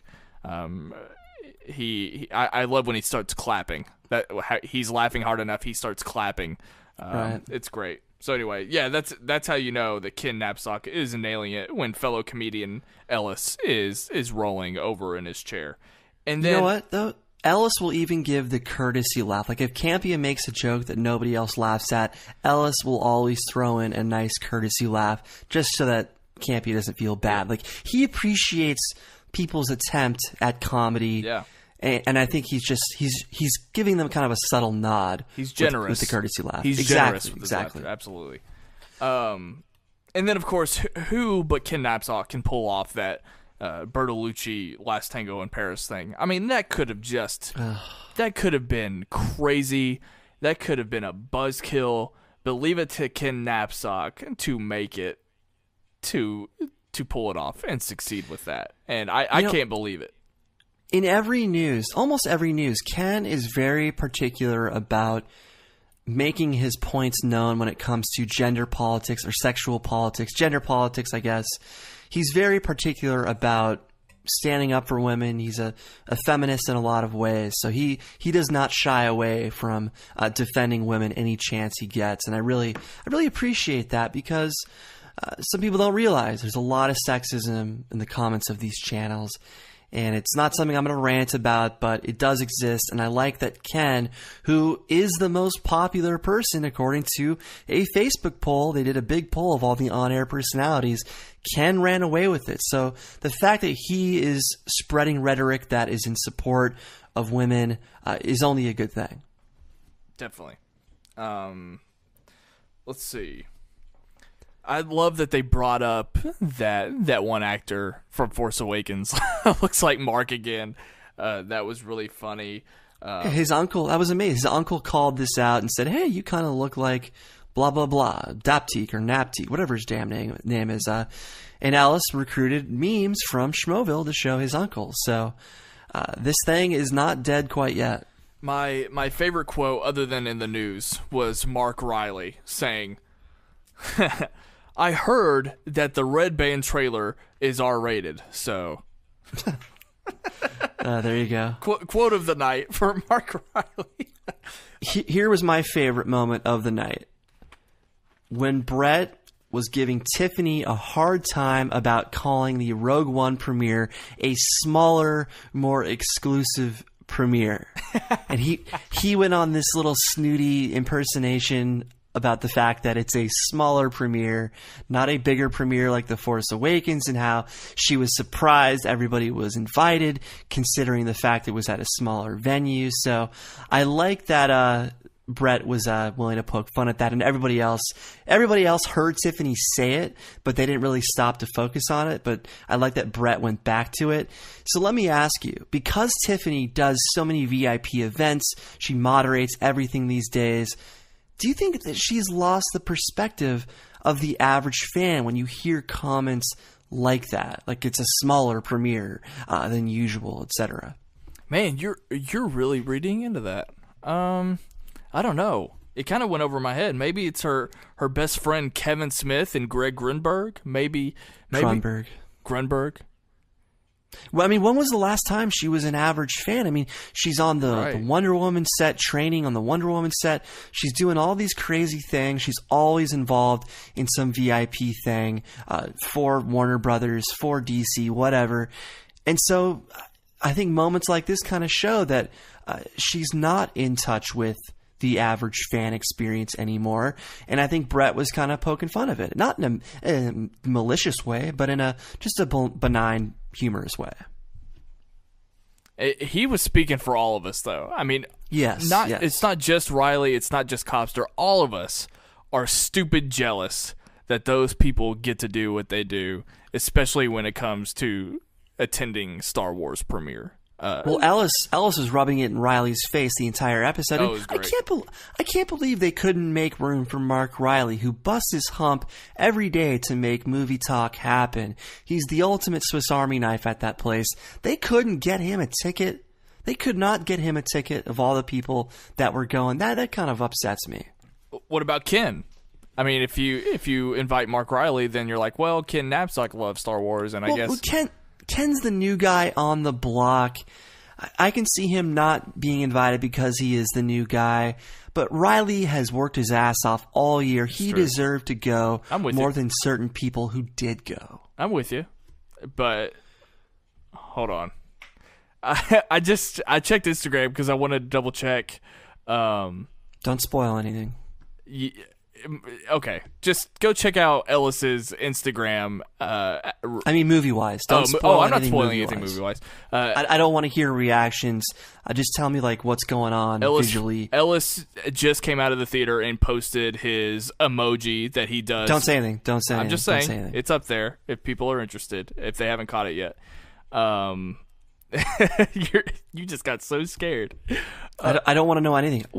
Last year, I went completely dark. It was the first time I've gone dark from the internet in such a long time because I didn't want to know anything about The Force Awakens, even if it was positive. I walked into that movie theater knowing nothing, and it was a more enjoyable experience for doing so. Right on. I don't even know where I was going. Oh, I was going to see who's going. Yeah, I mean, I understand that they couldn't, I wouldn't expect Kristian to take Riley instead of his own wife. So yeah. I'm not saying that, but if they couldn't have gotten one more ticket or two more tickets for Riley's girlfriend, then that does suck because I really wish that Riley, of all people, could have gone. Yeah, I'm not saying he should get a +1, but the guy deserved to go given all the stuff that he's done all year. I mean, he carried Movie Talk when it didn't have a consistent showrunner. It was between showrunners, so I'm really bummed about that. But look, he gets to go on Monday to a press screening. Boo effing who. Right. Okay, I got to rant about something because I have made up my mind about something, and I've just got to put it out there because I just have to. Okay. First off, I didn't like all the theorizing about Rogue One in this episode. So I like this episode, but I didn't like all the Rogue One theorizing. I had to mute a big portion of it because I've gone this far without exposing myself to theories. And like I said, theories are frozen spoilers that are defrosting more and more as people see this movie. And I just don't want to know anything. But my bigger point here is the fact that Emma arrived from the cinematic combat that she was doing with Kristian, and she was coming out of the second break, and they just started having a discussion about trailers and whatnot. They talked about the Baywatch trailer, the Guardians trailer, And she backslid into her, the constant affirmations or constant need to respond to everything that everybody was saying. And she's not interjecting with sentences. She's just saying, yes, It's a sound that is distracting. I'm not the only one to say this. I've looked at the comments. A lot of people are noticing it too. I hope I didn't start a trend. I probably did start a trend. But more importantly, I'm simply not a fan of Emma Fyffe. I hate to say it. She's a nice woman. She's smart. She's lovely. I just don't think she brings much to the show. And I said this last week. I'm trying to give her the benefit of the doubt. I'm trying to give it an open mind. But Sasha Pearl Raver is their best co-host. And what Emma did in this episode is something that she keeps doing, which is she reinforces the same point that someone just made before her. So she'll say things like Riley just said, like Ken just said, and then she'll restate their exact point with different words. I still haven't heard a definitive statement from her, a trademark opinion from her. I don't have an impression made by anything that she said to this point other than the correct pronunciation of a particular Israeli actress. So it's just a shame that for whatever reason, Sasha is not on this show as often as she should be, even though she has a strong opinion. She's always got something to say. I've given Emma as much of a chance as I could, but for some reason, she's just not working for the reasons that I've just given. Okay. Fair enough. I mean, I tend to agree for the most part. I mean, I'm not saying anything like, well, get her out of there. Me neither. Okay. Me neither. I'm not some petty fan who just wants the SPR experience, but she is their best co-host right now, and Agreed. She has something to say. Agreed. Again, Emma just keeps repeating other people's points, and I've yet to hear a take from her that's like, oh wow, that's interesting, that's unique, that's fresh. It's just it's unfortunate that some of the fans may have led to Sasha's once a month appearance schedule currently. I just hope that changes, but I'm not counting on it. We're still waiting, I think, for potential news to arrive from Collider involving new content, and maybe that will be more fitting for Emma, because I still feel like I don't even know her. So there's got to be something that she's a big Star Wars fan, apparently. I did not know that until this week, but we've kind of already got that covered. So there's got to be something else that they can use or utilize Emma for. So I'm just waiting for that, because I'll be all in. I'll be very happy. But I echo what you said. I enjoy her. I mean, I like her. She's nice, but there's got to be something else better for her that suits her on Collider. I mean, I have no problem with that. So look, not everybody is a fit for the Schmoes Know Show. It's a very demanding group. You have to sing for your supper, as I've said a million times. Certain people work, certain people don't. And I just don't think she's a fit. I don't mean to be a jerk or an a-hole about it, but I've given it enough time, and that's how I feel. I'm so surprised that the mispronunciation of the week wasn't AT-AT or AT-AT. You know what? I'm not even sure what the correct pronunciation of AT-AT or AT-AT is, because certain people say it one way, certain people say it another way. There's no, to my knowledge, even people within the community of Lucasfilm are split on it. So what do you call it, and what's your reasoning? Well, the vehicles in Return of the Jedi with the two legs, those are called ATSTs. So why would you change it for AT-ATs? Well, my understanding is people did not obviously know that at the time of Empire, so they just called them AT-ATs from way back when, and they just didn't want to break the habit. So you've got people who are refusing to change their habit when it was later said that it's actually AT-AT based on AT-AST, based on these other models that say the name. I think I've heard Ken Napzok swear and say that AT-AT is the definitive pronunciation, but yeah, he said it out of spite, just like he did with Godot a few weeks ago, he said AT-AT kind of out of spite for the people who I'm talking say about AT-AT. I'm talking about previously. Like this was just in my memory bank from some random appearance not too long ago. Right. But on this show, he kind of spitefully said AT-AT, like he was mad that people are now calling them AT-AT because he probably grew up calling them AT-ATs his entire life. Purely because that other vehicle is ATST, I call it AT-AT. That's fine. I don't care. I don't care. So. Should we talk about the big reunion on this episode? Are we ready for that? Let's do it. Finstock. Finstock came out. Yeah. He came out by himself, and he was just talking. There didn't seem like a major purpose to what he was coming out to say, but then slowly but surely, he said that he was a bit vulnerable. He ended up calling someone on the phone. And that's when JTE's Patriot theme music started playing. And it was kind of I feel like they bumbled JTE's intro. Like people weren't reacting in time. It didn't really have the pop that most of these intros usually have. So I feel like things were a bit off time in that regard. Did you notice that? No, I did not notice it. But as far as I know, do they hear the music in the studio? Well, that's the thing. Well, they must. But I think JTE came out too soon.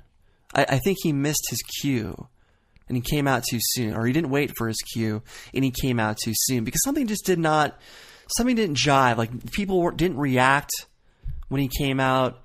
So I think everybody was confused as far as timing. But ultimately, they reunited, and once again, I was proven right because Finstock is going to lead his own stable. That stable now includes Team Patriots, Jeff, and JTE. And as I've been predicting for several weeks now, Finstock did this for a reason. He did this to form a superpower stable, a big-time stable, and that stable is going to include Dan Murrell. The fact that JTE reunited with Finstock, this paves the way for Dan Murrell because JTE, Dan Murrell, they're co-workers. JTE is the person who can convince Murrell to lean towards their stable. Book it. Finstock is getting Murrell in his stable. And by the way, I talked about this with Schmoedown Rundown's Aaron Turner. Finstock can be the manager of this stable and not count as a person within the stable. So he can get two other people. He can get Murrell and somebody else along with Jeff and JTE. So he can be the manager, the fifth person, and not have to compete. So Roca, that's a very different situation because he's a manager but also a competitor. But in this case, Finstock can get four guys to compete on his behalf. This is the most perfect thing for Finstock. Because exactly, he is an enigma.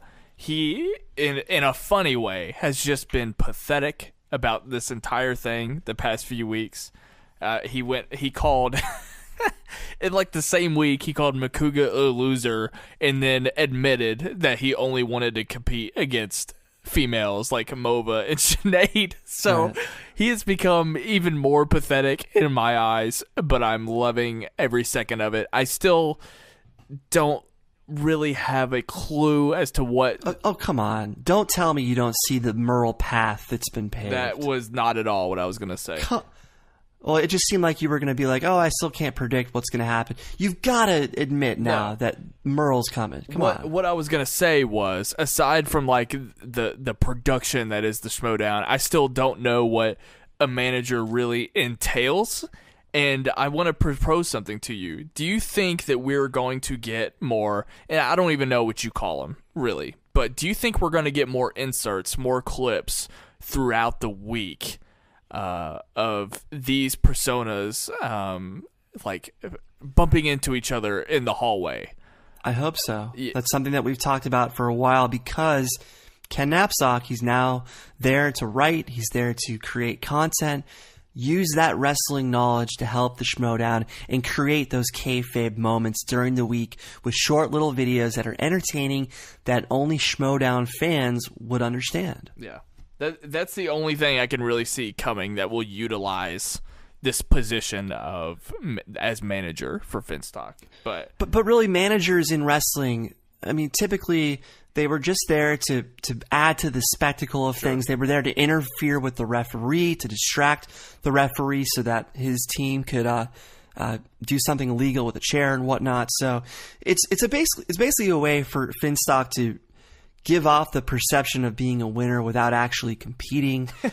And it's also a way to keep him involved in the Schmoedown without him having to suck in actual competition. So it's a way to use his persona to keep people viewing the matches, to keep people interested without him actually competing. So they're basically there to be the team spokesman, if you will.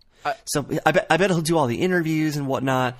So I don't know. They'll have fun with it, though. I know that you were just speaking of examples that actually happen in pro wrestling, but are we in agreement that there's no way in hell that it will go as far as Finstock will distract Kristian from, say, the game clock when it comes to answering a question? There's no way that it's actually going to manipulate the match, correct?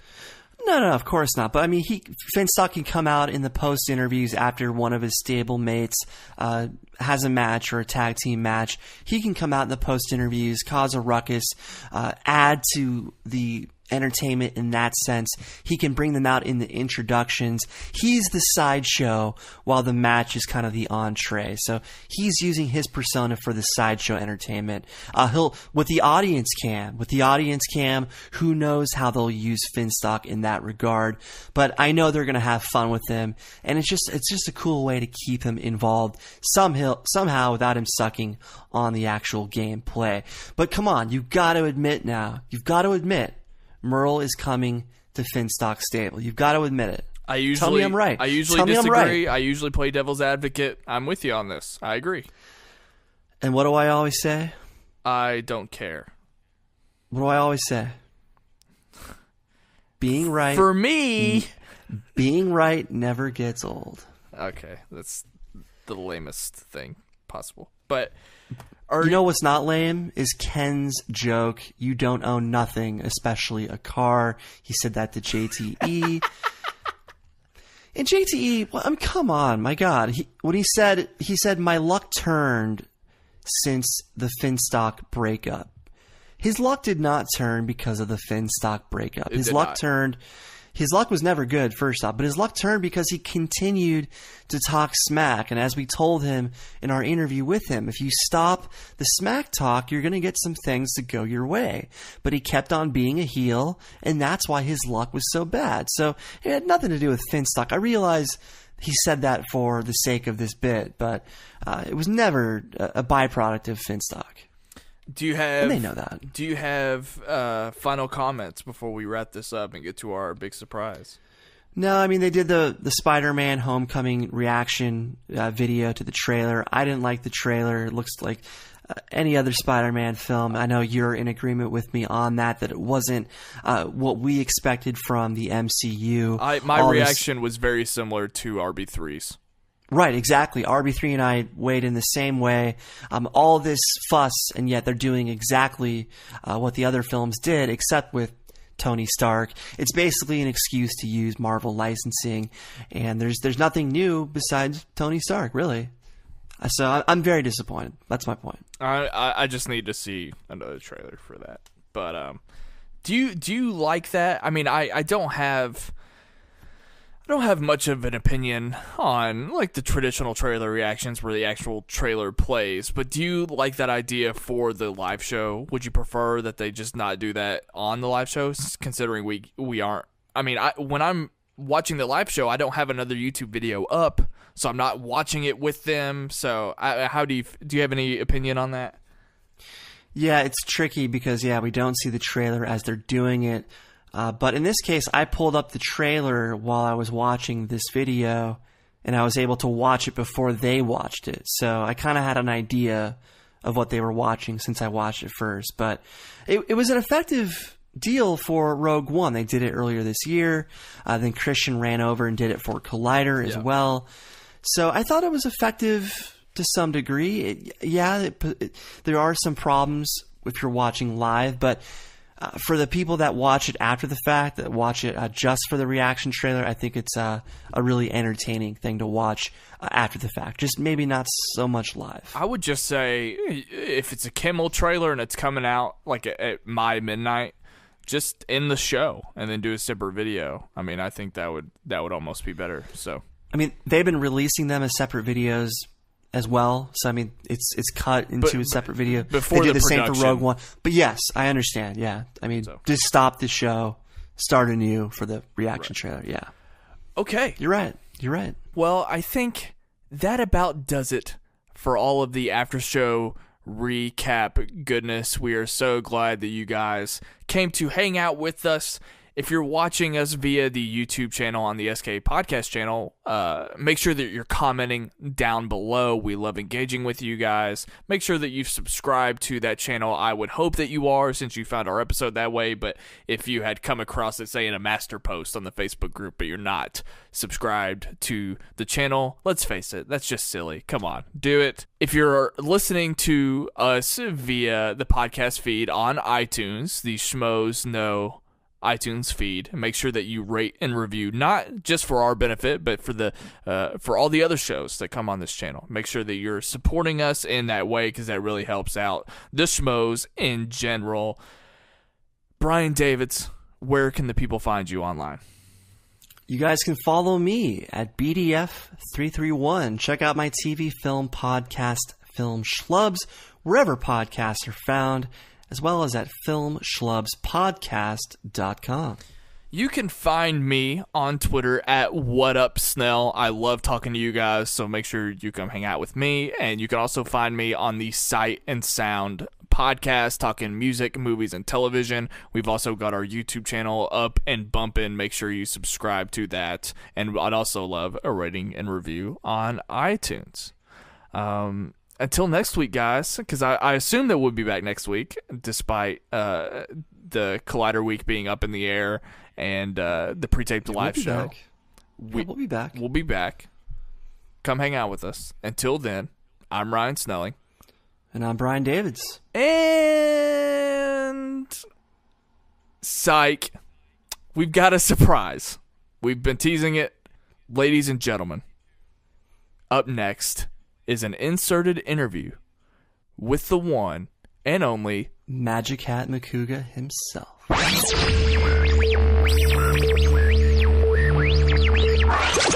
I am stupid excited for this. I'm hoping Brian's excited for this. Brian, are you excited? I'm always excited. People can always hear excitement in my voice. I thought you put people to sleep. I thought that's what you did with your voice. Hey, don't generalize one person's comment as people when I've been told far more often that I have a very calm, a very soothing, almost NPR-style voice. And I'll take that. If you haven't noticed already, there's a third laugh in here. We are now joined by the wild man himself, Josh Macuga. How you doing? What's up, fellas? Are you excited to be here? Please tell me you are. I'm definitely excited to be here. I like the fact that Davids thinks he has a calm voice like NPR. He should be more like Mace, the rapper from the 90s. He didn't rap slow, he rapped calm. An old interview on a Yo MTV Raps. Look it up. Obviously, those instructions are for Snelling, who wasn't born yet during the Bad Boy Records heyday, but in all seriousness, I'd rather be the calm one, the NPR guy, just because it creates a nice contrast between our voices, and I don't want this show to sound like SportsCenter, personally.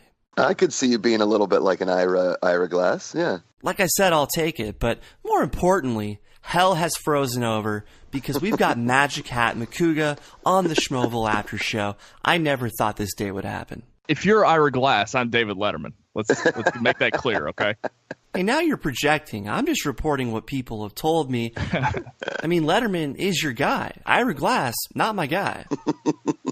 We have limited time with Josh Macuga, so I want to get right into this.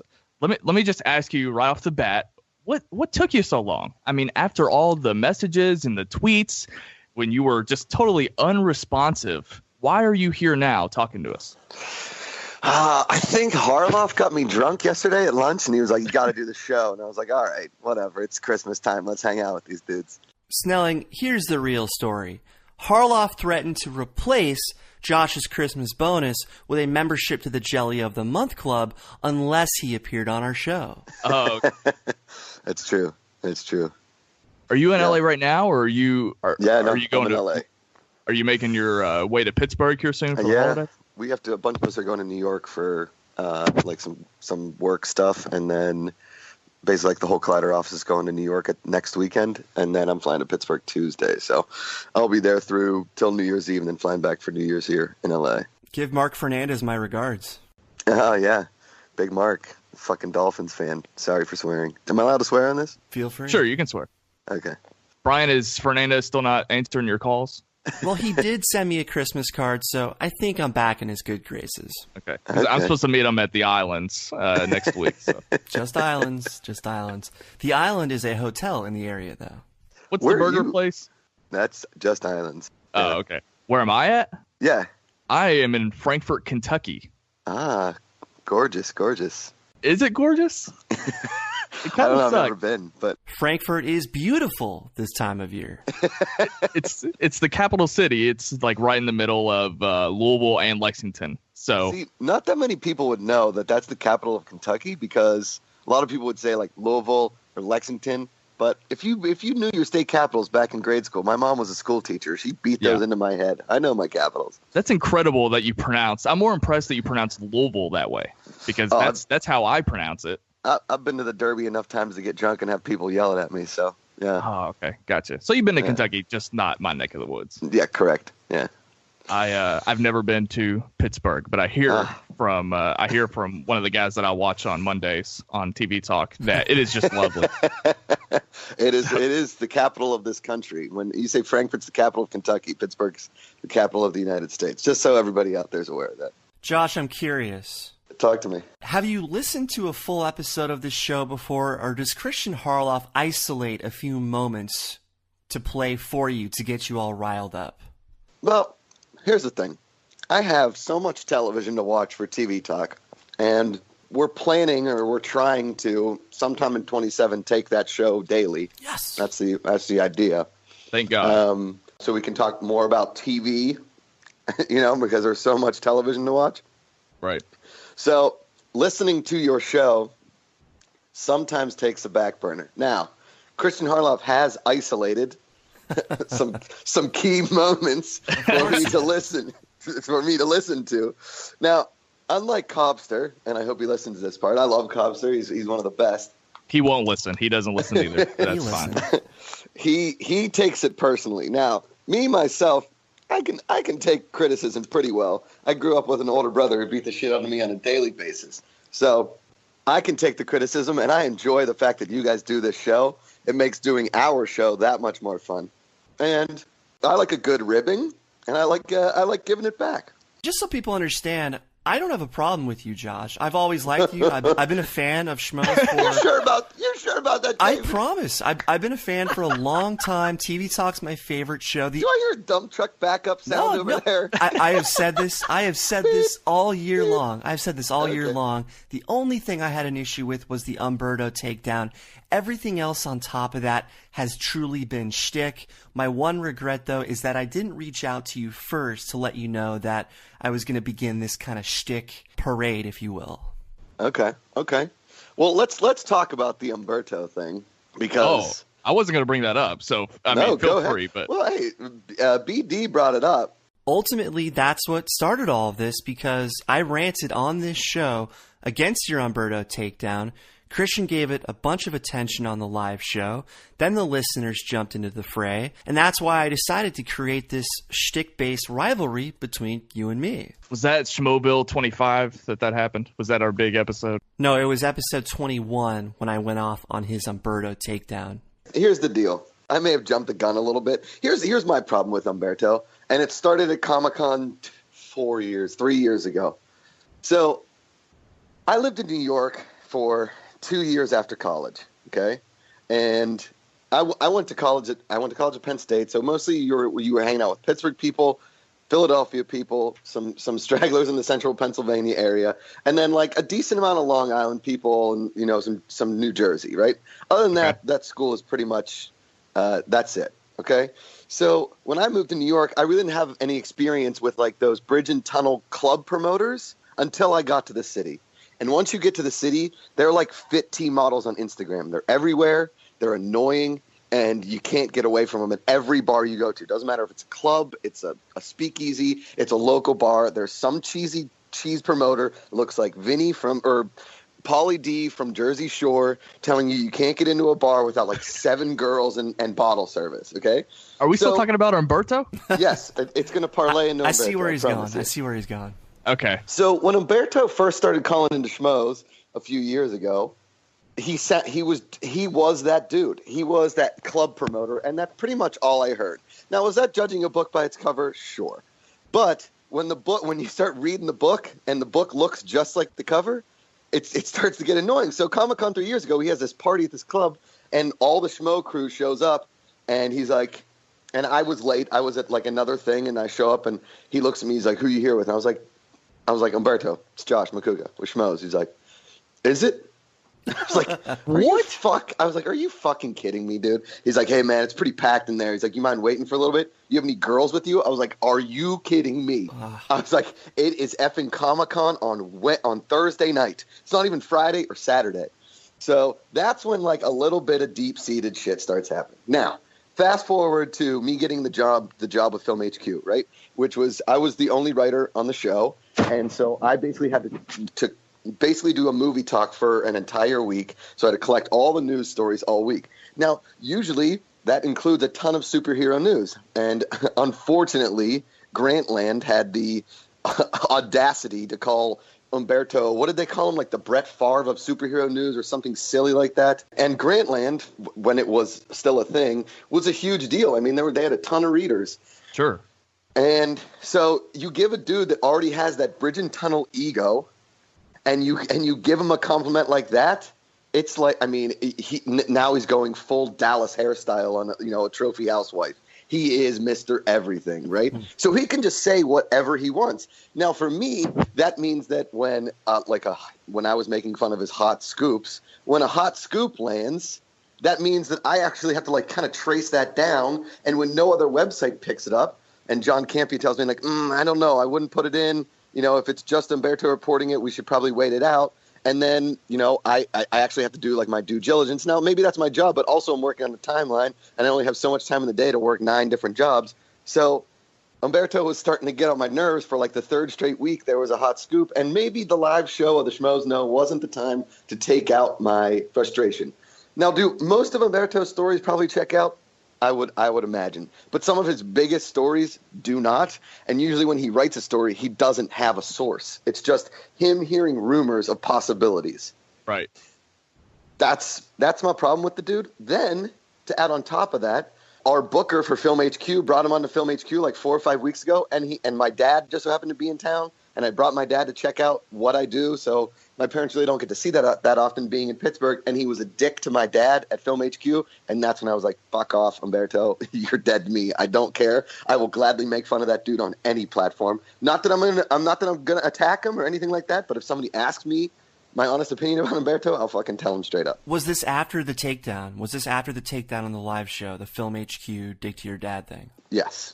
Long after I apologized to him on Twitter, which I was really hesitant to do, but Kristian and Campea were like, you got to apologize, even though you don't want to, be the bigger man here and apologize. Because that night after the takedown, Umberto called Kristian like 6 times. He called Campea a bunch of times. He was like, you got to fire this guy. And that's when he's like coming after my job. And I'm like, first of all, you don't have that power. Second of all, F you. Third of all, do I call wherever he works now? Was he work at the Wrap? Do I call the Wrap? And I'm like, hey, every story that this guy does, you should probably have like 9 different people check to make sure he has an actual source. This is mind-blowing to me. Yeah. I thought like that tweet was the end of it. I've seen Umberto again. I knew that Umberto came on Film HQ. I thought that this whole thing was kiboshed. I'm over it. It's no bug in my rug, but fool me once, shame on you. Fool me twice, shame on me. So I'm just glad that I don't have to like deal with him on a regular basis.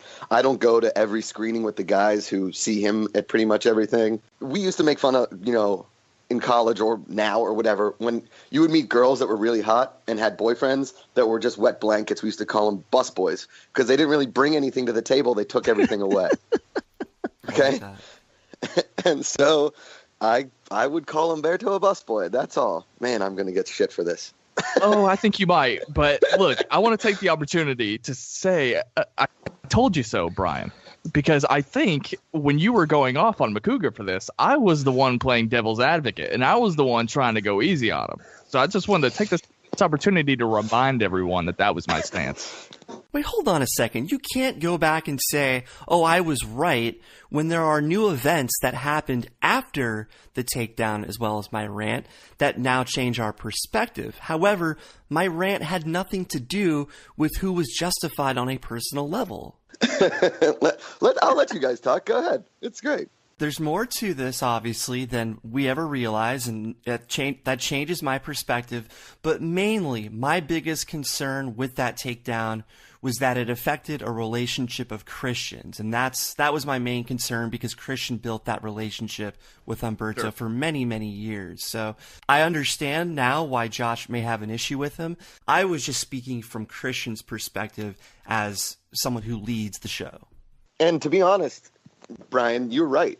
You're right. It did affect a business relationship with Kristian at that time. It did affect a business relationship with John Campia. I mean, this industry that we work in, it's huge, but it's also very small, you know? Mm-hmm. And we see everybody all the time. So if you say one thing about somebody, or, you know, I hook up with somebody, everybody else in the community knows. And it's this, you know, everybody always says, like, I'm not a gossip, until they have gossip, and then they love to talk about it. Josh Macuga just said I was right. God bless America. Oh, that's true.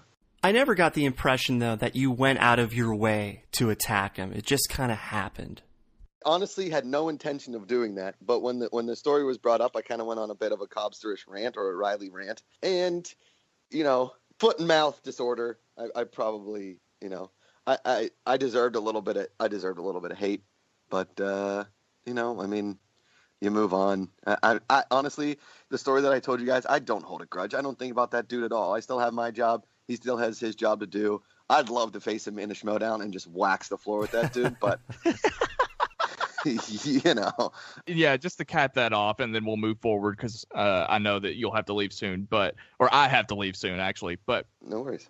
I think it's, again, refreshing to know that it's not just fine and dandy over there all the time. You guys are human. You might not like each other all the time, and it makes me question, and hopefully it makes our listeners question when they should speak up and when they shouldn't speak up on Twitter. I mean, I have that problem, so I'm not going to act like I don't. But you know, it's definitely something for us to think about as fans. I like to. I've always had the problem of doing before thinking, right? Which is probably why ex-girlfriends have slashed my tires, or I've ended up arrested, or things of that nature, right? Brian, have we discussed that on this show before? Maybe a couple times. Okay. So I regret attacking the guy because, you know, at the end of the day, I became an internet troll, and that's the last thing that any of us really want to do. I just urge fans, when commenting about things or talking about things on shows, just think briefly before you say. Does that make sense? Sure. That's something that all of us should learn. Yeah. Definitely. Yeah. So I learned my lesson there. You know, I learned my lesson. I let personal matters, I let personal feelings get in the way of my career and affect another human being. And, you know, at the end of the day, I think we should be the golden rule, treat each other like you'd want to be treated. I have spoken about it so much on here. I know Brian doesn't want to hear me go into it anymore. I have to ask you what you think. You mentioned it a little bit earlier. What you think the future of TV content is at Collider Video? What do you think is going to happen, and what would you like to see that has not been implemented yet? Well, I mean, personally, I think that TV talk should be daily and live like movie talk, because there's just as much content to talk about, and even more actual television to discuss. And because, you know, a lot of people reach out on Twitter, on Facebook, or whatever, and say, where's the Arrow after show? Where's the Flash after show? Where's the Agents of S.H.I.E.L.D. after show? The problem is that we just didn't have the traffic on those shows to justify the time and the budget on them. Because what you guys don't realize is, like, it's not just 4 people jumping up in front of cameras. You have 2 engineers. You have a content manager that has to upload the video, make the thumbnail, has to stay late at work. You have to have an office manager that's there to lock up. So it's like an 8 to 9 person crew for 15 to 20,000 hits on a video. It just didn't make sense. I would love to see TV Talk go daily. I'd love to bring in a mixture of hosts, with me. So like a Roxy Stryer or an Emma Fife or some other TV experts from, around our business. And Sasha Pearl Raver.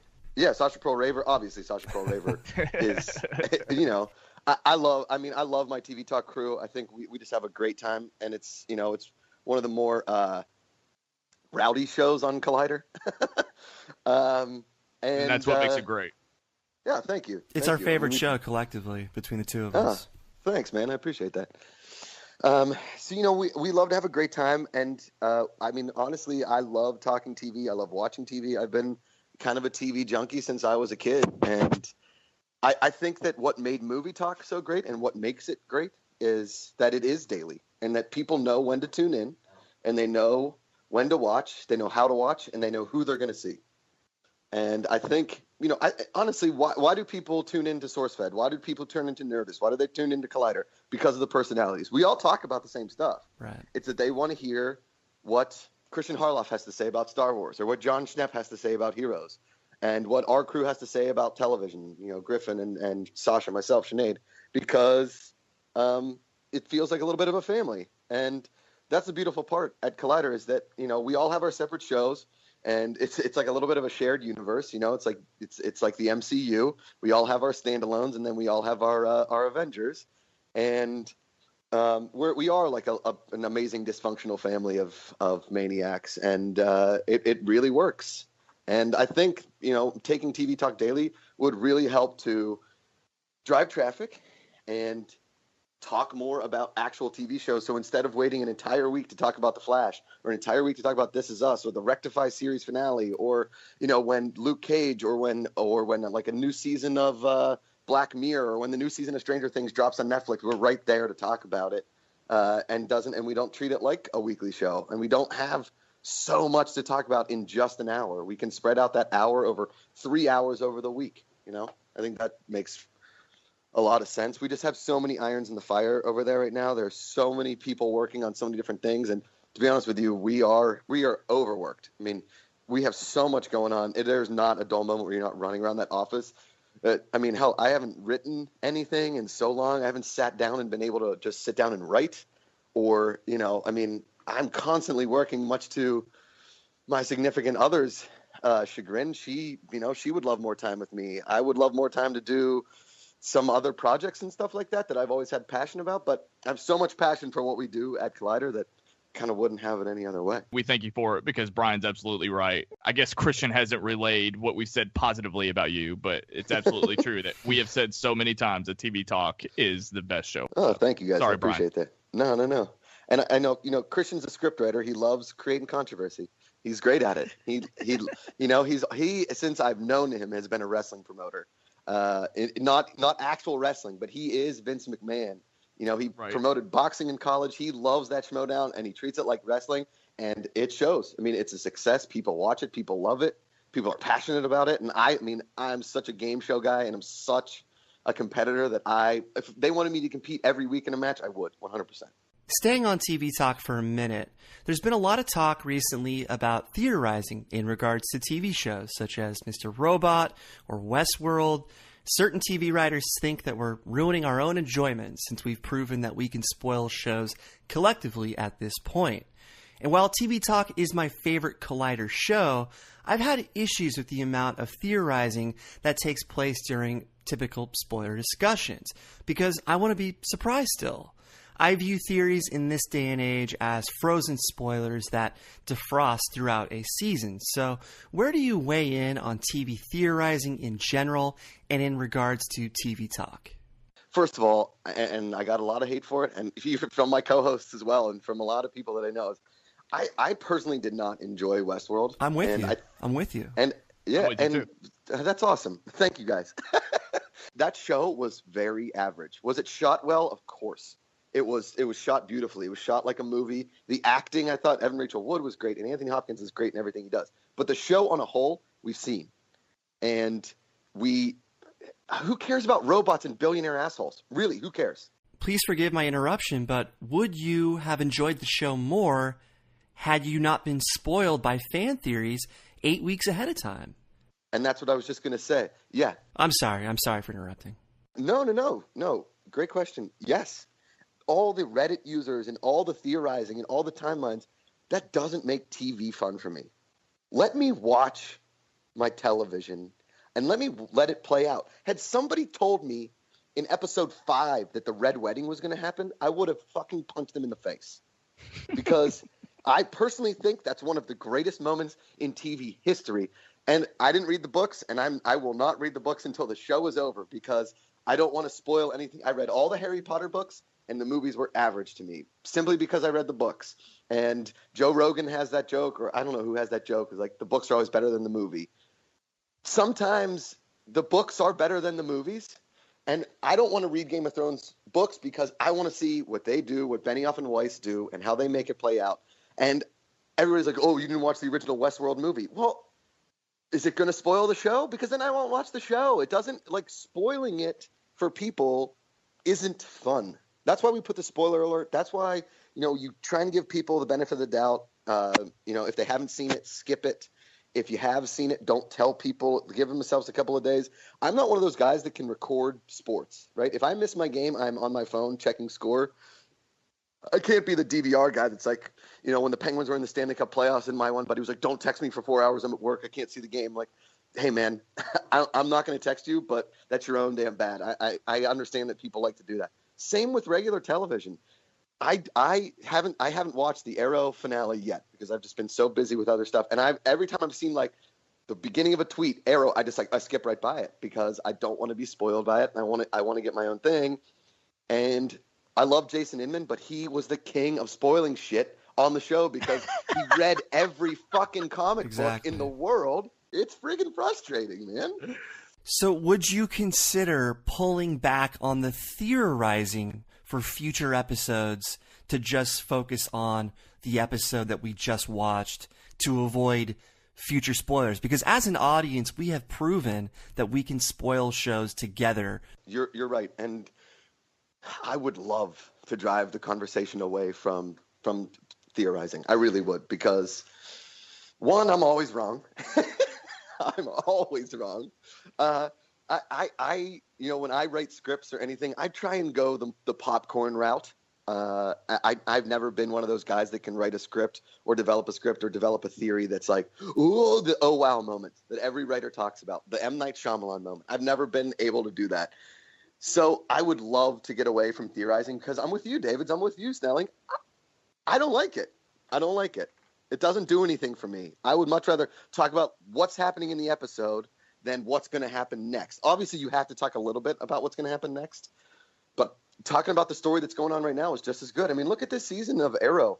They've totally come around on the show, and I think unlike seasons 3 and 4, season 5 has been really great TV. Yeah. And people like, who's Prometheus? I don't really care to know who it is. Right. Obviously, I care who it is, but I want to see what the writers do. I want to see how they pull it off. Because if you've ever been in a writer's room or hear anything about writer's room, I've been lucky enough to be in a few. The fights that people get in about certain plot lines are incredible. I mean, it's a reality show. It's unfortunate that no respectable production company will allow people into a writer's room to show, because it would be like Hard Knocks. It would be like 24/7. It's incredible. Well, just a quick programming note. Ryan Snelling had to leave the conversation to go to work, so it is just Josh and I moving forward.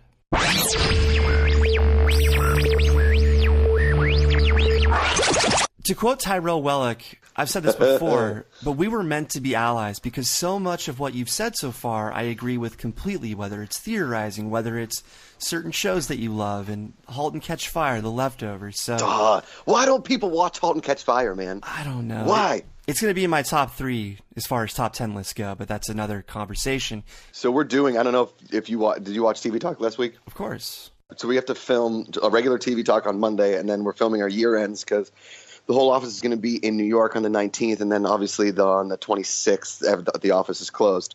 So we're doing a full year-end review. Everybody's getting their top 3 comedies, top 3 dramas, and then we're going to do a thing called the Golden Remotes, which is basically like our Oscars. So we have 7 categories, and then we have the Bronze Book, which is the worst TV show of the year. We all basically contributed to there's 12 nominees in some categories, and we're basically going to rattle off the nominees so as not to be like, why didn't you throw this person in? Why didn't you throw this person in? Love getting, the conversation started. But like we have most valuable performance, so not actor or actress. It goes across the board, guy and girl together. Most memorable episode, best new show, character you'd most like to be friends with, character you'd most like to marry, most emotional moment, best fight scene, and then the Bronze Book. So eight categories that we're going to do with the Golden Remotes. So that should be a blast. It's not standard run-of-the-mill questions, which is cool. Yeah. I didn't want to go full MTV Movie Awards, but I didn't want to do the Emmys either. I'm going to bounce around here, like I said. Mm-hmm. Where did your relationship with Joe Manganiello start, or how did it start? Joey Mangs is from Mount Lebanon, and his brother and I went to college. So Nicky Mangs, and my brother were really close in college. So I went to Upper St. Clair. They went to Mount Lebanon, rival high schools, right?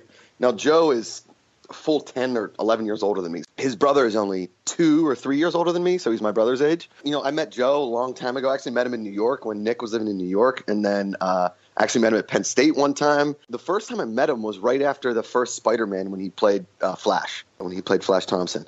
Great dude. One of the nicest guys you'll ever meet. I mean, physical specimen. He's a massive dude. He looks big in pictures, and he's even bigger in person.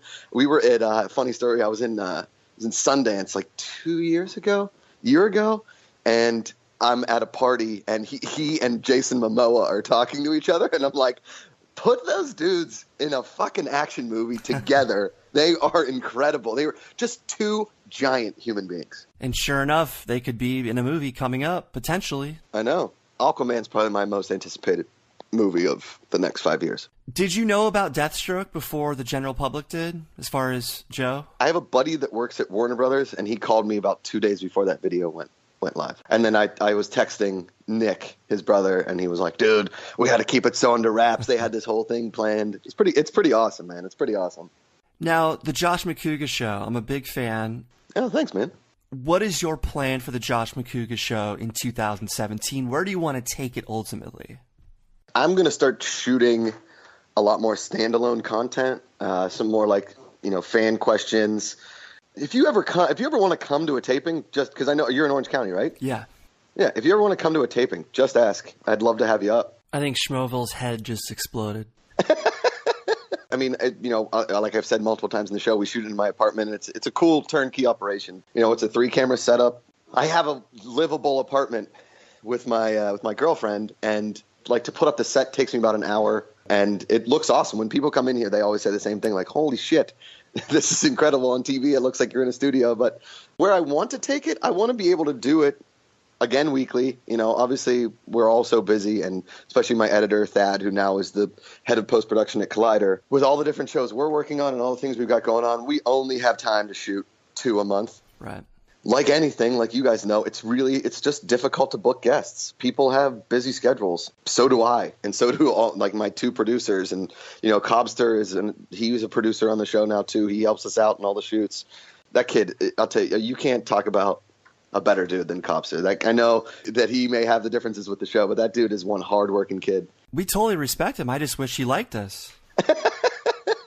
I'll get on him. You guys got to get him on the show. He's a good dude. I think he puts up a front just to be a little controversial. To be honest with you, it's similar to our situation with you. People ignore the praise and they only focus on the criticism. But back to the Josh Macuga Show. I would love to be able to take the Josh Macuga Show to some sort of studio that would want to do it maybe daily, or give me a little bit more money so that I can get bigger guests and I can maybe get a writer or develop some games. So I'm doing it more often.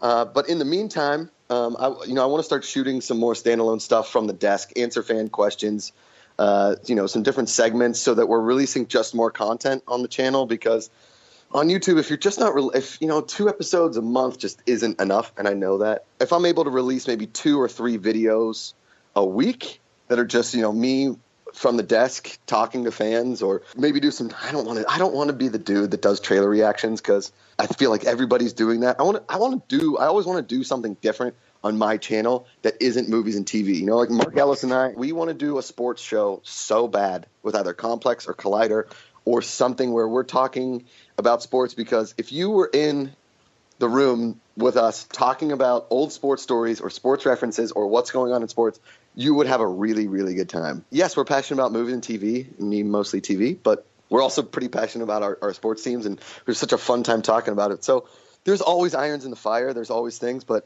yeah, I would love to be able to just interact with the fans a little more, give them a little more of me on my channel. I don't want to do the vlog stuff because, again, I feel like everybody does that. So I'm just trying to figure out something. Josh, you've done a ton of work the last year, whether it's TV Talk or various after shows or Film HQ.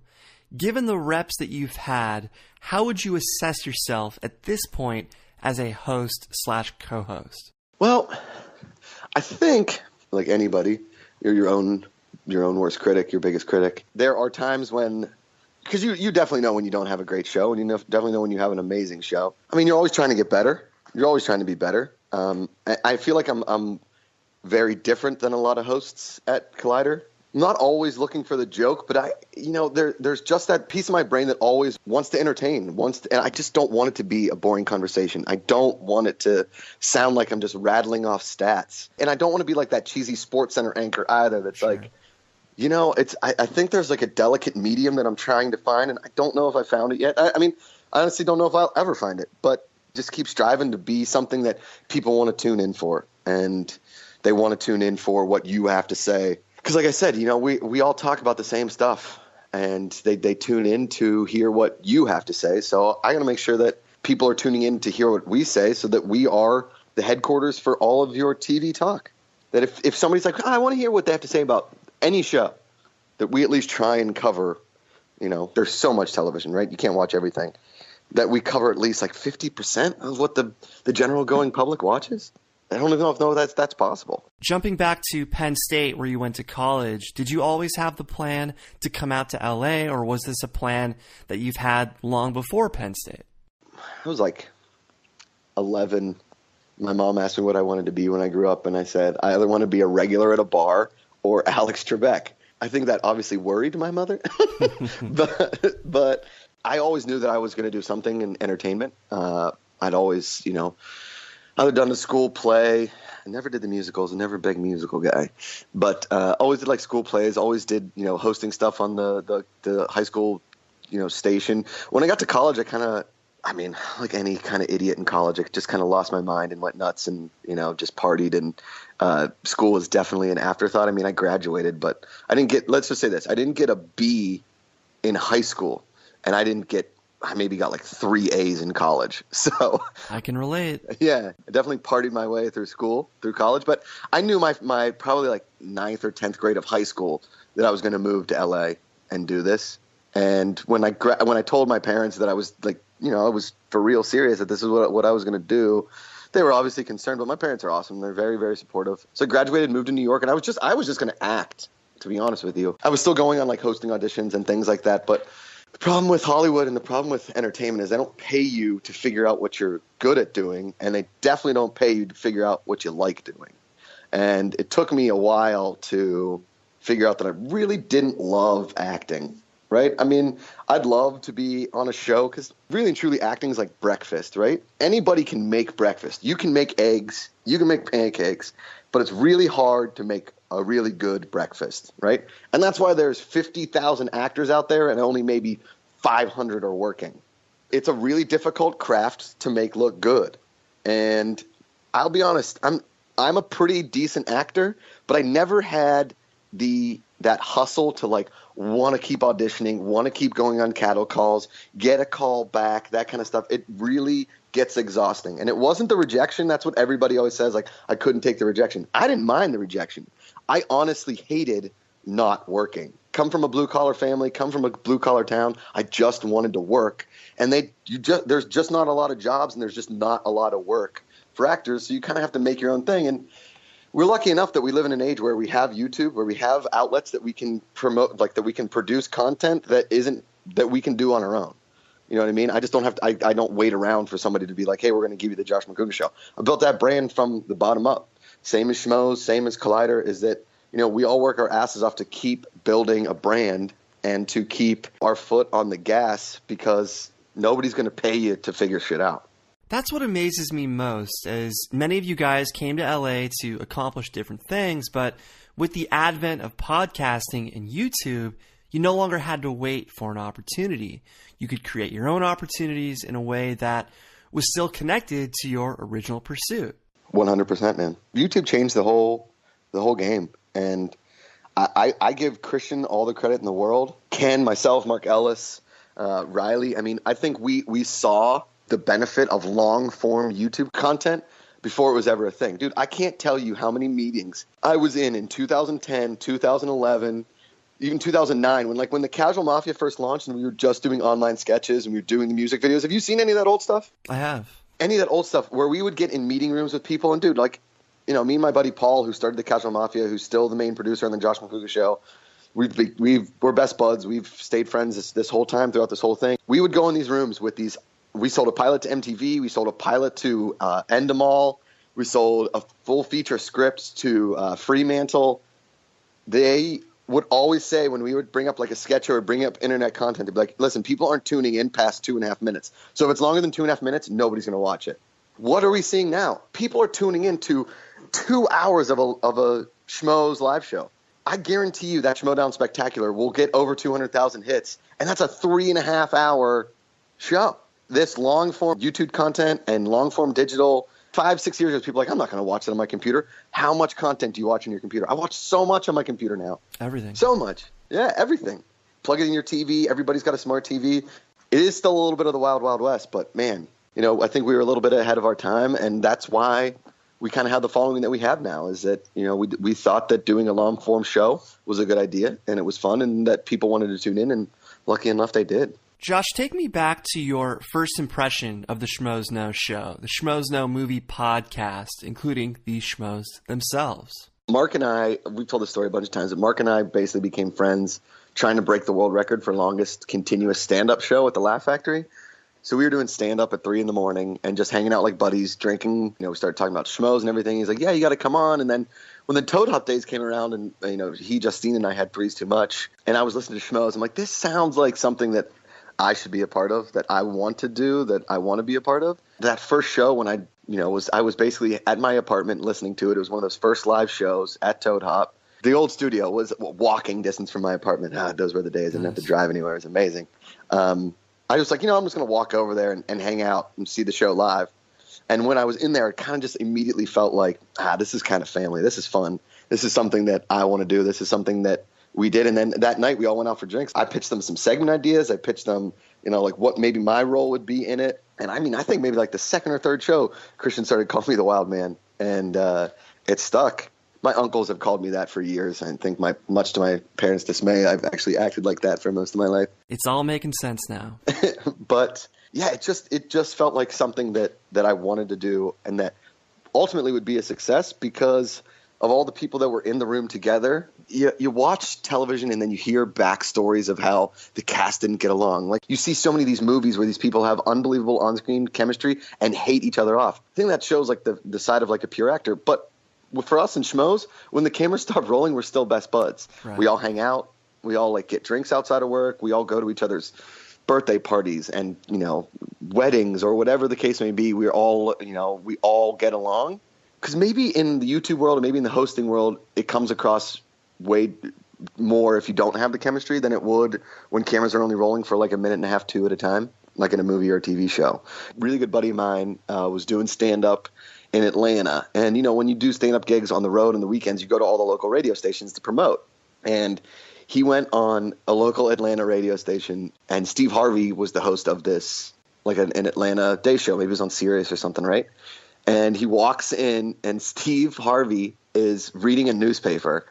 And he's like, "Hey, Steve, what's up?" Steve didn't even look up from his newspaper, didn't say a word, right? Producer's like, "All right, Steve, we're going to go in 10. And then in 5, Mics turn on. Steve Harvey's like, "All right, I'm here with my main man. What's up, my man? Tell me about everything." As soon as it was done, went right back to his paper, didn't even say goodbye, got up, left. That was it. There are so many stories like that where you think that all these people are like best friends, and then the camera shut off and they're not. I mean, dude, the King of Queens, nobody liked Kevin James. But he was the star of that show, carried the whole show. I mean, that's got to be tough, working on a show for 11, 12 years, and nobody likes you, and you have to just go in and collect a paycheck. At that point, acting doesn't become like something you love to do, because nobody gets into acting. It's like, you know what, I need a job. You know what I'm going to do? I'm going to act. Like, that's not – that doesn't happen. Then it becomes a job, and then it becomes something you don't even enjoy doing. Like, why am I doing this to myself? People are like, "You're an actor. You're in the public eye. You make a lot of money." Yeah, but if you're miserable every day, but you own a boat, I don't know if that's a way to live. NBC's This Is Us captured exactly what you just said to perfection in its pilot. But you raised a great point as far as what drew me to the show in Phase 3. Oh, you've been since Phase 3. Nice. Oh, yeah. I've been a fan since Toad Hop days. But wow. What drew me to you guys was the camaraderie, was the brotherhood, because when I graduated college, all of my friends spread out around the country. Everybody went off, got married, had kids. So I don't get to see them on a regular basis, maybe once a year if we're lucky at some other person's wedding. Where'd you grow up? Newport Beach, Orange County. Okay, all right. But the point is, the show hooked me instantly because it recaptured all those nights with my college friends where we'd get a bunch of beers and just talk about movies. So Schmoes really filled a huge void in my life. Honestly, man, that's what we want. We don't want people to tune in and just be like, "Oh, I watched this movie show." It's like, no, I watch these guys talking about things that they love, and they feel like they're part of it. Every performer wants the people to be part of the show, not just watch it. And I think that's, I think if you asked anybody that's at Collider or Schmoes or whatever what they want from the show, it's that we want you guys to be part of it. We want the fans to be part of the show. That's why we are also active on social media, and that we try and be as active as we can with the fans, because without you guys, we don't have anything. Is it still a bit surreal, the fact that you're able to host shows on YouTube for a living while doing so with your friends? A little bit, man. I've worked every job under the sun. I was a bartender. I delivered groceries. I worked construction. I worked at Honey Baked Ham.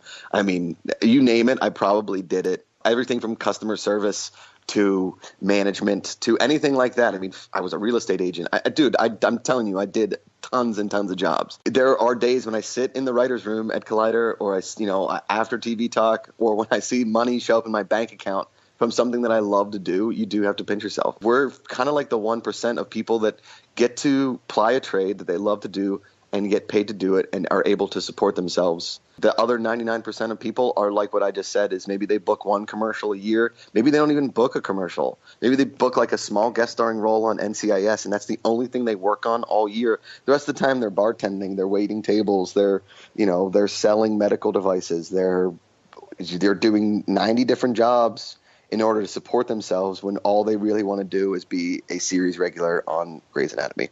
And they certainly don't have after shows that celebrate the work that they make every week. So, Cobster, it could be so much worse. Do you have any bartending stories that you'd like to share with us? Oh, man. I wrote a book that I've given to a bunch of people. It's called Life Behind Bars, right? And because I worked at a beach bar in South Jersey in the summertime, right, which is just all vacation people, mayhem, frat party. I worked at a high-end bar in New York, and I worked at a high-end hotel bar in LA. So I've kind of run the gamut of in this country of places you can work. I've always wanted to work at a dive sports bar. Unfortunately, I never got the opportunity. But dude, I've seen it all. I saw a dude get a Grey Goose bottle smashed across his face and just open up. And I heard from the bouncer 2 days later that the dude got 400 stitches in his face. I saw a Persian princess, a Saudi princess, get dragged out of the bar by security while her her personal security was beating on our bouncers. And that's like it's like a 4-star hotel in LA. I one time had a woman come up to the bar and ask me, dude, I'm telling you, this was only like 3 years ago. Right.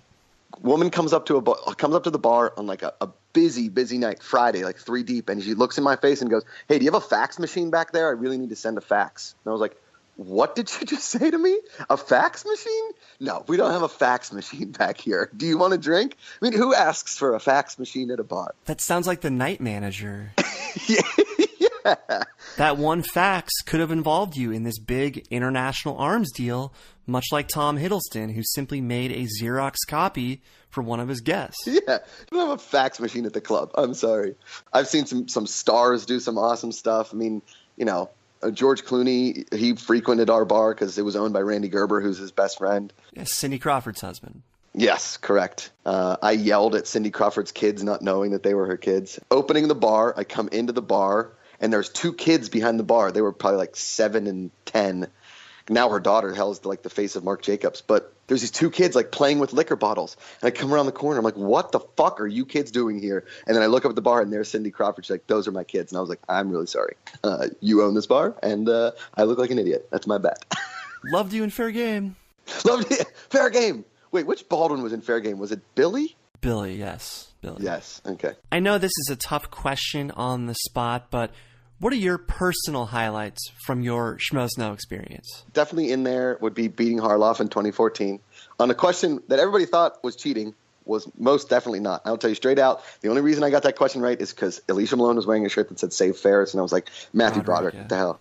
Yeah. That first show at Toad Hop where we had like Katie Sackhoff in the room and Bonnie Somerville, and we were getting like 200 tweets a minute. Pretty, dude. I mean, that was like, holy shit. We've got something crazy going on here. That first show at Collider when there was, there's 2 stages and we're running 2 cameras and we're live and there's like 12 people working on the show from a show that was just, 4 dudes sitting around talking on a microphone. That was a pretty special day. I think Drunk Ken doing the news is maybe one of the hardest times I've ever laughed in my life. Like that drunk news is one of the best. And man, the trial of JTE is just amazing. The line that Finstock gives when he says this, the trial and error in this trial is an error. So smart.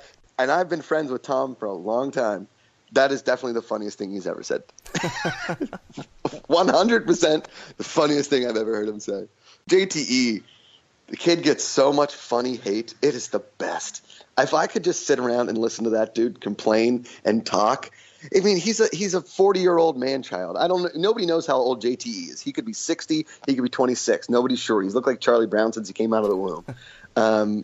He just everywhere he goes, he's Pigpen. Everywhere he goes, just a dust cloud follows him. It's amazing that kid's been able to survive this long. And yet he knows his stuff. I mean, he does. It doesn't translate to singles victories, but he knows his stuff in general. He's a smart guy. He really is. He knows so much about movies. I would drive him. I would pick him up. Obviously, the kid has had a full-time job now for 2+ years. He still doesn't own a car in California. I don't know how he does it. I would pick him up at the metro station, and then we would drive to AfterBuzz to do Guilty Movie Pleasures.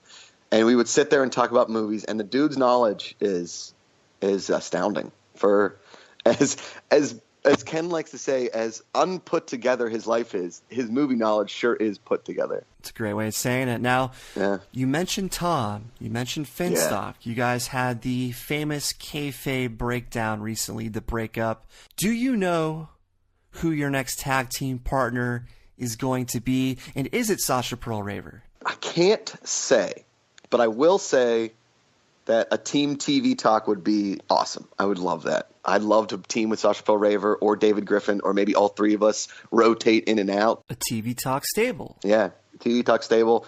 I think we'd be a pretty tough team to beat. Yeah. The more Sasha, the better, as far as I'm concerned. She's great. She's one of the most original people you'll ever meet in your life. What she's like on air is what she's like off air. For all of the controversy and hate that she gets, she gives it back twofold.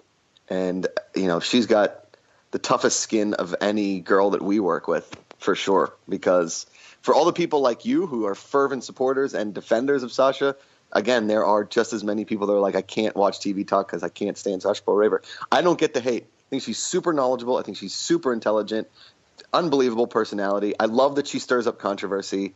I love that. I mean, she can be a thorn in my side sometimes when I'm trying to get shows ready or I'm trying to do certain things. But I wouldn't have it any other way. I really wouldn't. I mean, she's ultimately the female equivalent of you. I mean, she is someone...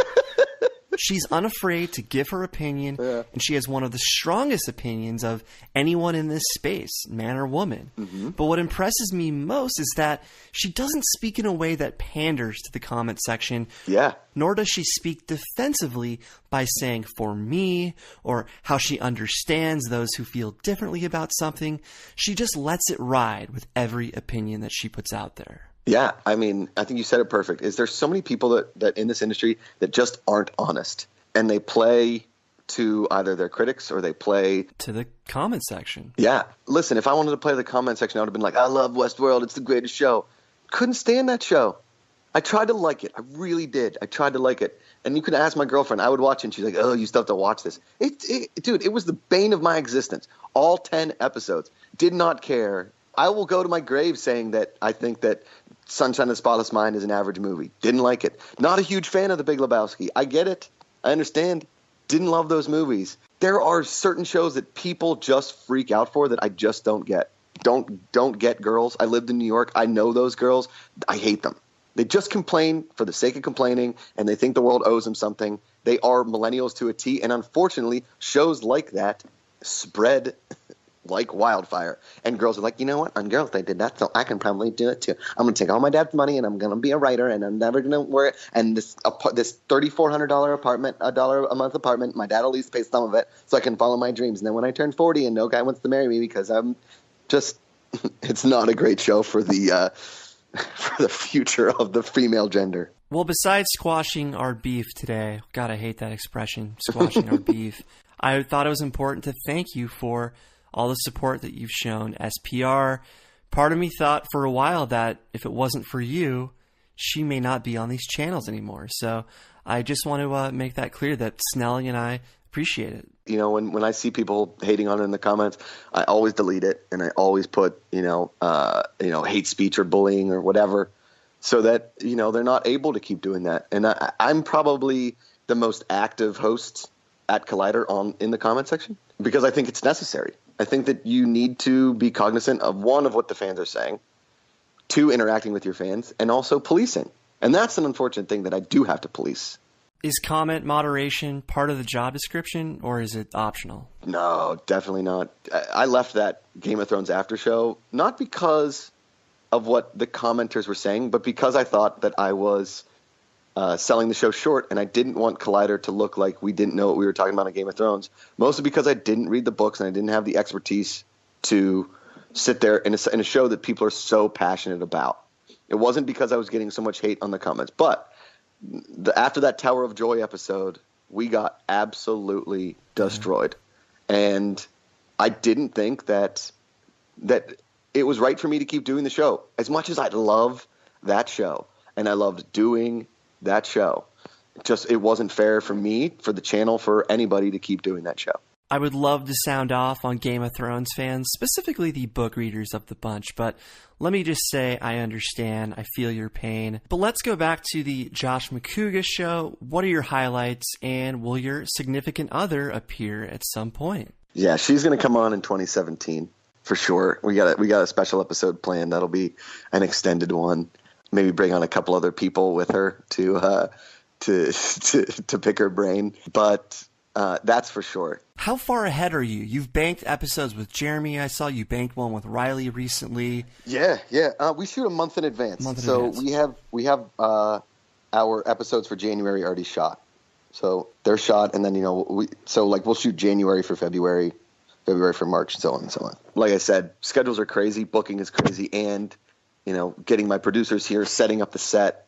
It's just a lot of effort, I'd love to get Eric Andre back on the show. That guy's got a crazy busy schedule. I see him a decent amount. He's still just an absolute madman, and he's one of my favorite guests we ever had. That Carmen Karma episode, Jesus H, that woman is crazy. I'd like to get a a couple of the bigger adult stars on, simply because what my favorite part of interviewing them is trying to bring out a little bit of humanity from them, because people only see them for, the adult industry. It's called an industry for a reason. And, it's billions of dollars and people tune in. But at the end of the day, they are human beings. And I think it's really cool to just talk to them like people, because nobody else does. Even Howard Stern stopped interviewing adult stars. I've always just said I'd love to be able to share a moment with everybody in the world, because I think everybody deserves, I don't think 15 seconds of fame. I think reality TV has taught us that that's probably not a great idea. But I think everybody should have 15 minutes to just say something, to be able to speak their mind about something, because a lot of people don't get that opportunity, and that's a real shame. Well, as we wind down, what are you most proud of as far as the work you've done this year? I'm so proud of TV Talk and what our crew has been able to accomplish, and I think that we do put out a pretty incredible product. Even though Film HQ got canceled, I was very proud of that show.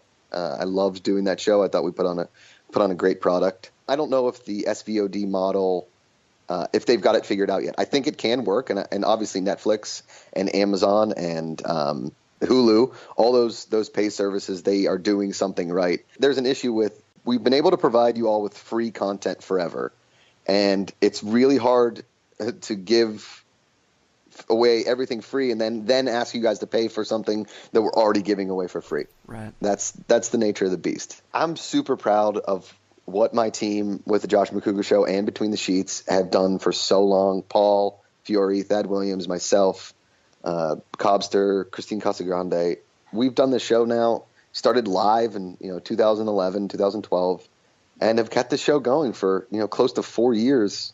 It's a pretty awesome feeling that we all still support each other. We all believe in the show, and we all think that it deserves to be on TV somewhere. It deserves to be on TV, on a digital platform. I'm more proud of the people that I work with than I am about things that I've done. I'm super proud that I get to call all those people my friends, and that at the end of the day, when the camera rolls, that the product that we produce is something that people watch, people enjoy, and people want to keep watching. I've called you the game master on this show before, and has that always been the case, dating back to college, childhood? Yeah, everything that I've ever done, I've wanted to turn into some sort of game. I love game shows. I mean, I DVR Jeopardy. I'm in a small portion of the population that watches Jeopardy, late at night, and making sure I get my trivia fix in every day. And my girlfriend always says, like, how do you know this unbelievably benign knowledge? I was like, I don't know. It just kind of sticks in my brain. And I've always really enjoyed, anytime in school there was like a game opportunity. I used to host a live game show at my high school. I used to host a game show, a fraternity game show every year during spring week, where fraternities would come on and be like a quiz show, and it turned into this like unbelievable production. It's all I've ever wanted to do is just be Alex Trebek. I would love, when they're looking for a new host, that I could bring Jeopardy into the 21st century. That's it. Can you name all the foods that begin with the letter Q? Quiche. What else does she say? Quiche, quail, quince, right? Man, I love that movie. Great call. I knew you would get that reference. Yeah. I dropped it last week on this show. Nobody got it. So in college, were you always the one that had the latest and greatest drinking games? 100%. Yeah, we used to have these socials, and in college, everything obviously revolves around drinking. But man, we had some unbelievable socials that I would plan out these games. I don't think that I invented pub golf, but I definitely perfected it. The social chairs of all the sororities would always call us for, different themed socials, because we planned it, we did it. And I mean, I was social chair and president of my fraternity for, I was always involved in some way, shape, or form, making those nights just more fun, so that drinking wasn't just drinking, Well, speaking of drinking, this is a fitting last question, given what we just talked about. I didn't plan it out this way, but how did your relationship with Magic Hat Brewery begin? You're always drinking number 9 on the show. Number 9. I think a lot of people are curious. Paul Fiore, who produces Josh Macuga Show, he and we always drank Magic Hat at bars. And Magic Hat wasn't on the West Coast for a while. I mean, it just really kind of appeared over the last 6 or 7 years here. It was tough finding it at certain bars, and even buying it, in 12-pack or 6-pack. It took a while to get out here. But when we were on the East Coast, it's like Yingling. Have you ever had Yingling? Not that I can recall. So Yingling's brewed in Pennsylvania, but it's pretty much if you go anywhere to a bar on the East Coast, whether it's like Pennsylvania, New Jersey, Ohio, New York, if you say I'll have a lager, they'll pour you a Yingling. So Magic Hat became that beer where I'm not a big beer drinker, to be honest with you. I love my whiskey, but I love my Magic Hat, and that's pretty much the only beer that I drink. Mark, Ellis, and I always have a good IPA, like a Sandman, but I can only have one of those before I start getting real full. But I can have as many Magic Hats as I can put away. I just love the taste of that beer, so I reached out to the people at Magic Hat, and I got in contact with some of their marketing reps out here on the West Coast, became really good friends with them, and then before you know it, they started providing us with beer and all kinds of swag. And one of the cool things we have planned for 2017 for the Josh Macuga Show is I'm building like a little corner in my house. They got me a neon sign and a Magic Hat beer mirror. Nice. And I'm going to do like a Magic Hat corner and just drink and answer fan questions, or maybe get like a quick 10-minute interview with somebody, or play drinking games just with Magic Hat and interview drinking game style, all brought to you by Magic Hat. Well, Josh, I want to thank you for coming on the Schmoeville After Show. Ryan and I are both very appreciative of your time, and we're glad that we could bury the hatchet that Kristian Harloff put in your hand by playing you isolated audio clips. So He's the best. He's the best. As of 2017, I hope we can say that you are now a friend of the show. Absolutely. You guys, if you guys ever want to call and talk TV, happy to do it anytime. Love it. Any other closing words, Josh? Put down the book, pick up the remote. And that is what we call a perfect sign-off.